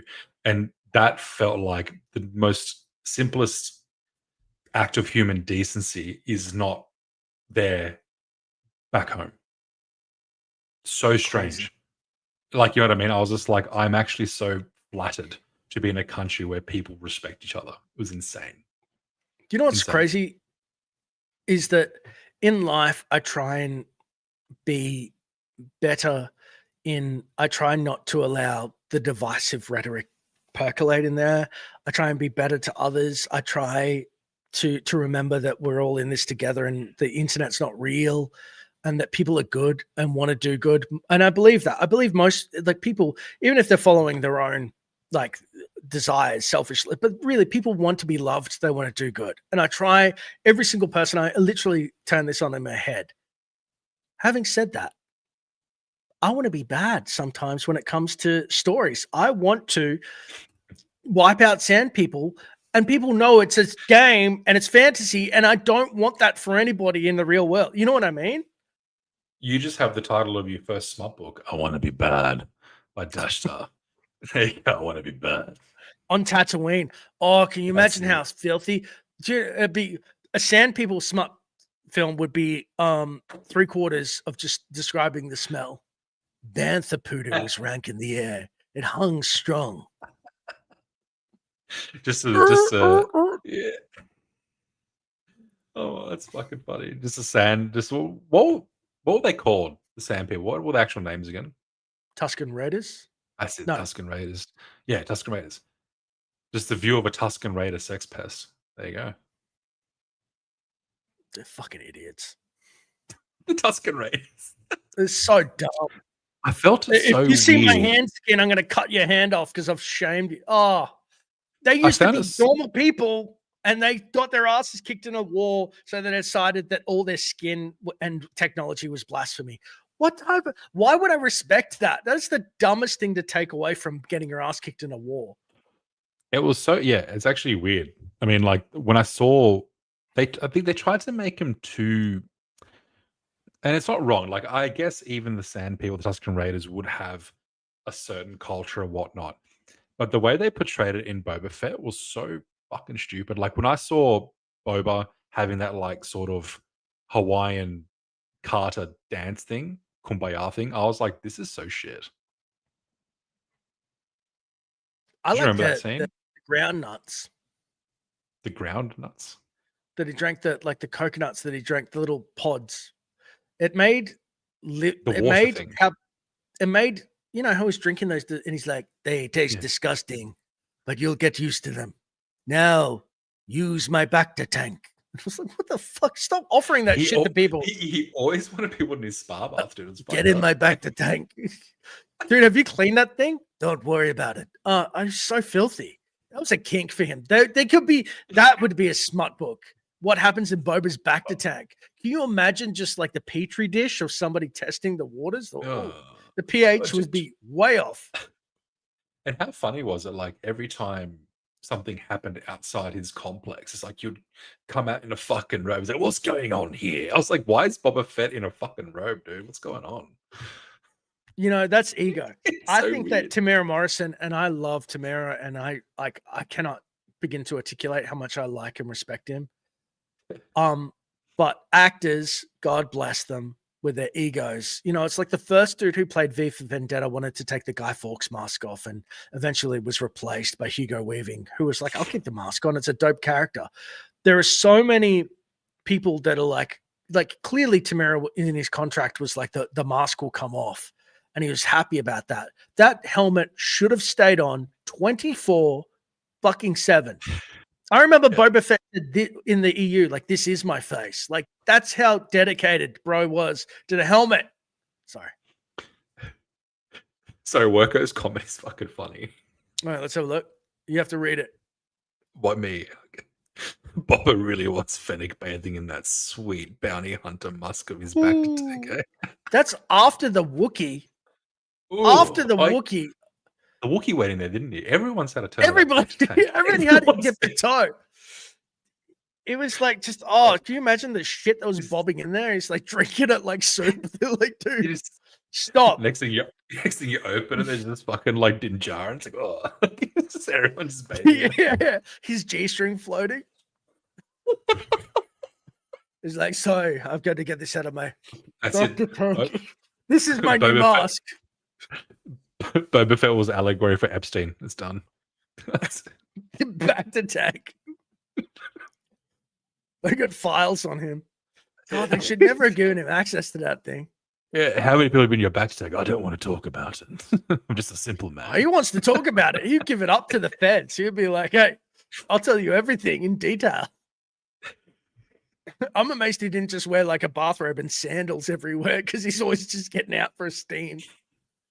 God, that was so bad. It was so bad, dude. Oh, fuck, that's so funny. The back to tank and the Vespers in Boba Fett just took me out. Oh, and the Godzilla end. I was so upset when they just kept getting shot with the Beskar absorbing all of the fire. I was like, suspension of disbelief. Like, there are no stakes. The tension, you snap that rubber band as soon as they just would like be like, oh, I'm shot. Oh, get back up. And then you think they were actually hurt, and they'll be like, nope, guess again. I remember Din said, I'm fine after that battle, and Boba said, you look wounded. Get on my back to tank. He forced him in there. You've been shot. You can't feel it yet. No, I think I'm fine. Trust me. He just shoots him in the leg. Now get in. We're both in. He's just lying on top of him. Forced healing. There's enough room, Din. Yeah. Oh. Was Beskar kinetically impenetrable from blaster bolts? You'd have to ask Central. I remember that it was highly resistant, you know. I don't remember. It was disgusting. You've read Worko's comment, haven't you? You've lost it. Peppery is such a rancid word. Peppery. Just that. Every time I hear next time I tell a girl to get into a bathtub, I'm just going to say it like Tamara Morris and come here, baby, mummy, get in my back to tank. Disgusting. You know who was played out? Everybody froths people in Star Wars, and I swear there's these hype trains for like nothing burgers now. Fennec Shand was such a weird add-on. They As like a touted character. isn't that his sidekick, the lady who he saved in Mando, who had her guts blown out, and then she just became a side nothing burger character from a kick-ass assassin with cool outfit to just like, and I was like, all right. Or Bo-Katan, excuse me, in Mandalorian. And I was like, all right. Katie, whatever her name is. Katie Jackoff. Jackoff. You're out of control with you. Sorry. In the back to tank. In the sack to tank. She was amazing in Battlestar Galactica. Do you know I got paid $5,000 to watch Battlestar Galactica? Yeah, it would need $5,000 for me to watch it too. Actually, It was a really good show. was it? Okay, Yeah, that's a true story. that's mad. Isn't Yeah. that weird though? Sometimes I think about that and I go, why? Who paid you $5,000 to watch Battlestar Galactica? There was this dude in Jedi Academy, and he always talked about being rich and Battlestar Galactica, and he's like, you have to watch it. And I said as a joke, pay me $5,000, and he actually sent me the money. And I was just like, I'm gonna watch Battlestar Galactica. And then I watched it, and I was like, I would have done that for free. You can keep the money. He's like, no, don't worry about it. I'm like, that's crazy. Bro, I would have straight up asked, what do you want me to watch next? Yeah, I know. Sometimes I actually feel bad for taking the money. I'm like, Nah. You must have been rich, dude. this is 2011. There's no dash line or nothing. Oh. I don't know if they were shipping him.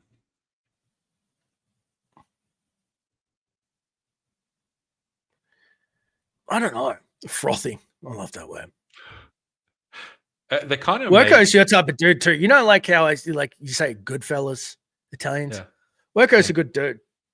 Yeah, nice. It's right up your alley. Yeah, I always had a feeling that they were trying to make Bo-Katan the focal point of the Mandalorian. It was like Kathleen Kennedy just like slithered in like Nagini from Harry Potter and was just like, make the female the lead Mandalorian now. And I thought that's what was happening. Was She was gimping him, yeah, a little bit. And all I can imagine was that I think it was episode 2 of season 3 where she was sitting really awkwardly on the throne. On the throne, and it was so big, and I was like, this is not like economical, like for you to just sit there all day. Like, unless you have a smartphone, what are you doing sitting there just lying sideways like an idiot? It reminded me of 300, the movie 300. I don't know, when they're Xerxes? wheeling, when they're wheeling Xerxes in, he's just got that Yeah. fucking pose. And he's got the crotch out. And then when he touches Leonidas, like real like, I love So that Leonidas. homoerotic thing. I love how his lip quivers and he goes, "It's not the lash they fear, but my divine power." And I was like, yes, like it's so homo in his ear. And I'm like, can you imagine a 12-foot dude? You'd be like, please don't. He's dribbling behind you, he's grinding on you. Like, God, this guy's hired his own supply. and he's just massaging Leonidas. It's Oh, he's just like- massaging him too. He's like, you could have all the goodies. I would have given up. I would have been like, take it, take the Spartan homeland. And then when he defies him, he just like has like that mini like rage orgasm. He's like, ugh.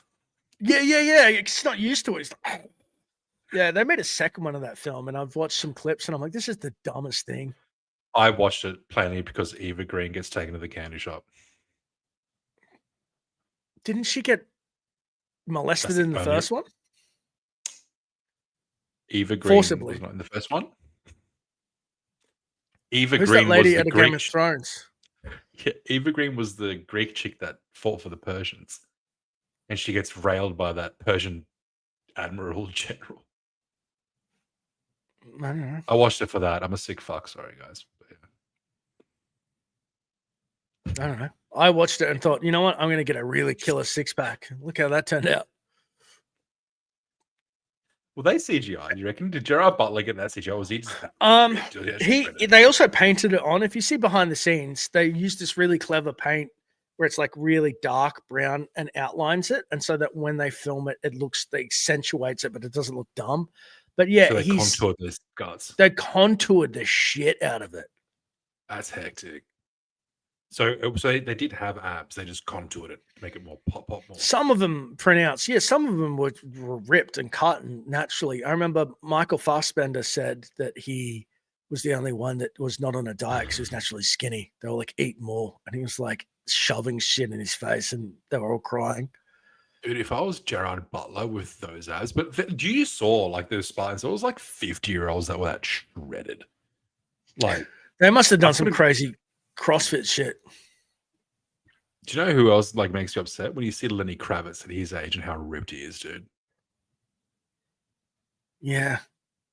Yeah. And he looks young. His daughter's the same. Yeah. He's like a vegetarian. And he's probably like 4'0". Born into Hollywood royalty. Music reckon they royalty too. Could they contour abs on us? Do you reckon it'll work? Not for me. I think it'd just be like that dude. You know those fat dudes that get the fake six packs inserted, or like the I don't. Not in this Really? shape. You can get Oh, fake look, abs. yeah, inserted you and look like shit. a Ninja Turtle. You look like a Ninja Turtle. It's Yeah, like it's not those good. Russians You know, with the bicep fucking implants and shit. yeah. The thing that's weird about 300, and this is way off topic. We'll go to Camo Live in a second. All those dudes would be 100% gay back then, right? Like the Greeks, like they're all, that was just part of the way of life. Oh, the Spartans were, they loved. Yeah, they'll just bang each other and go fight, and it's not gay because we're in I a used to work out. phalanx. I used to work out naked and shit. Yeah. How could you not? Facts. I like it how apparently KOTOR is off topic. Right, just talking about the gayness of Spartans, but it's just funny that how in history things kind of go in ebb and flows. Like that would have just been like they would be the hardest bastards ever, pun intended. Yeah. Like I'm just saying that our version of gayness, They you'd were be manly, scared of a bro. Spartan. Oh, manly. That's you'd 100%. be scared of a dude 100%. running at you with a spear. You know, Facts. Like Yeah, he would it's- shank you and fuck you. he would be the most Fuck masculine, off. scariest dude ever, and then not fuck you. Yeah, he would be the scariest dude you've ever seen in your life. That's different, and it's weird. In history, it may turn that way again. There'll be like some Fallout Raiders that are like just a gay gang.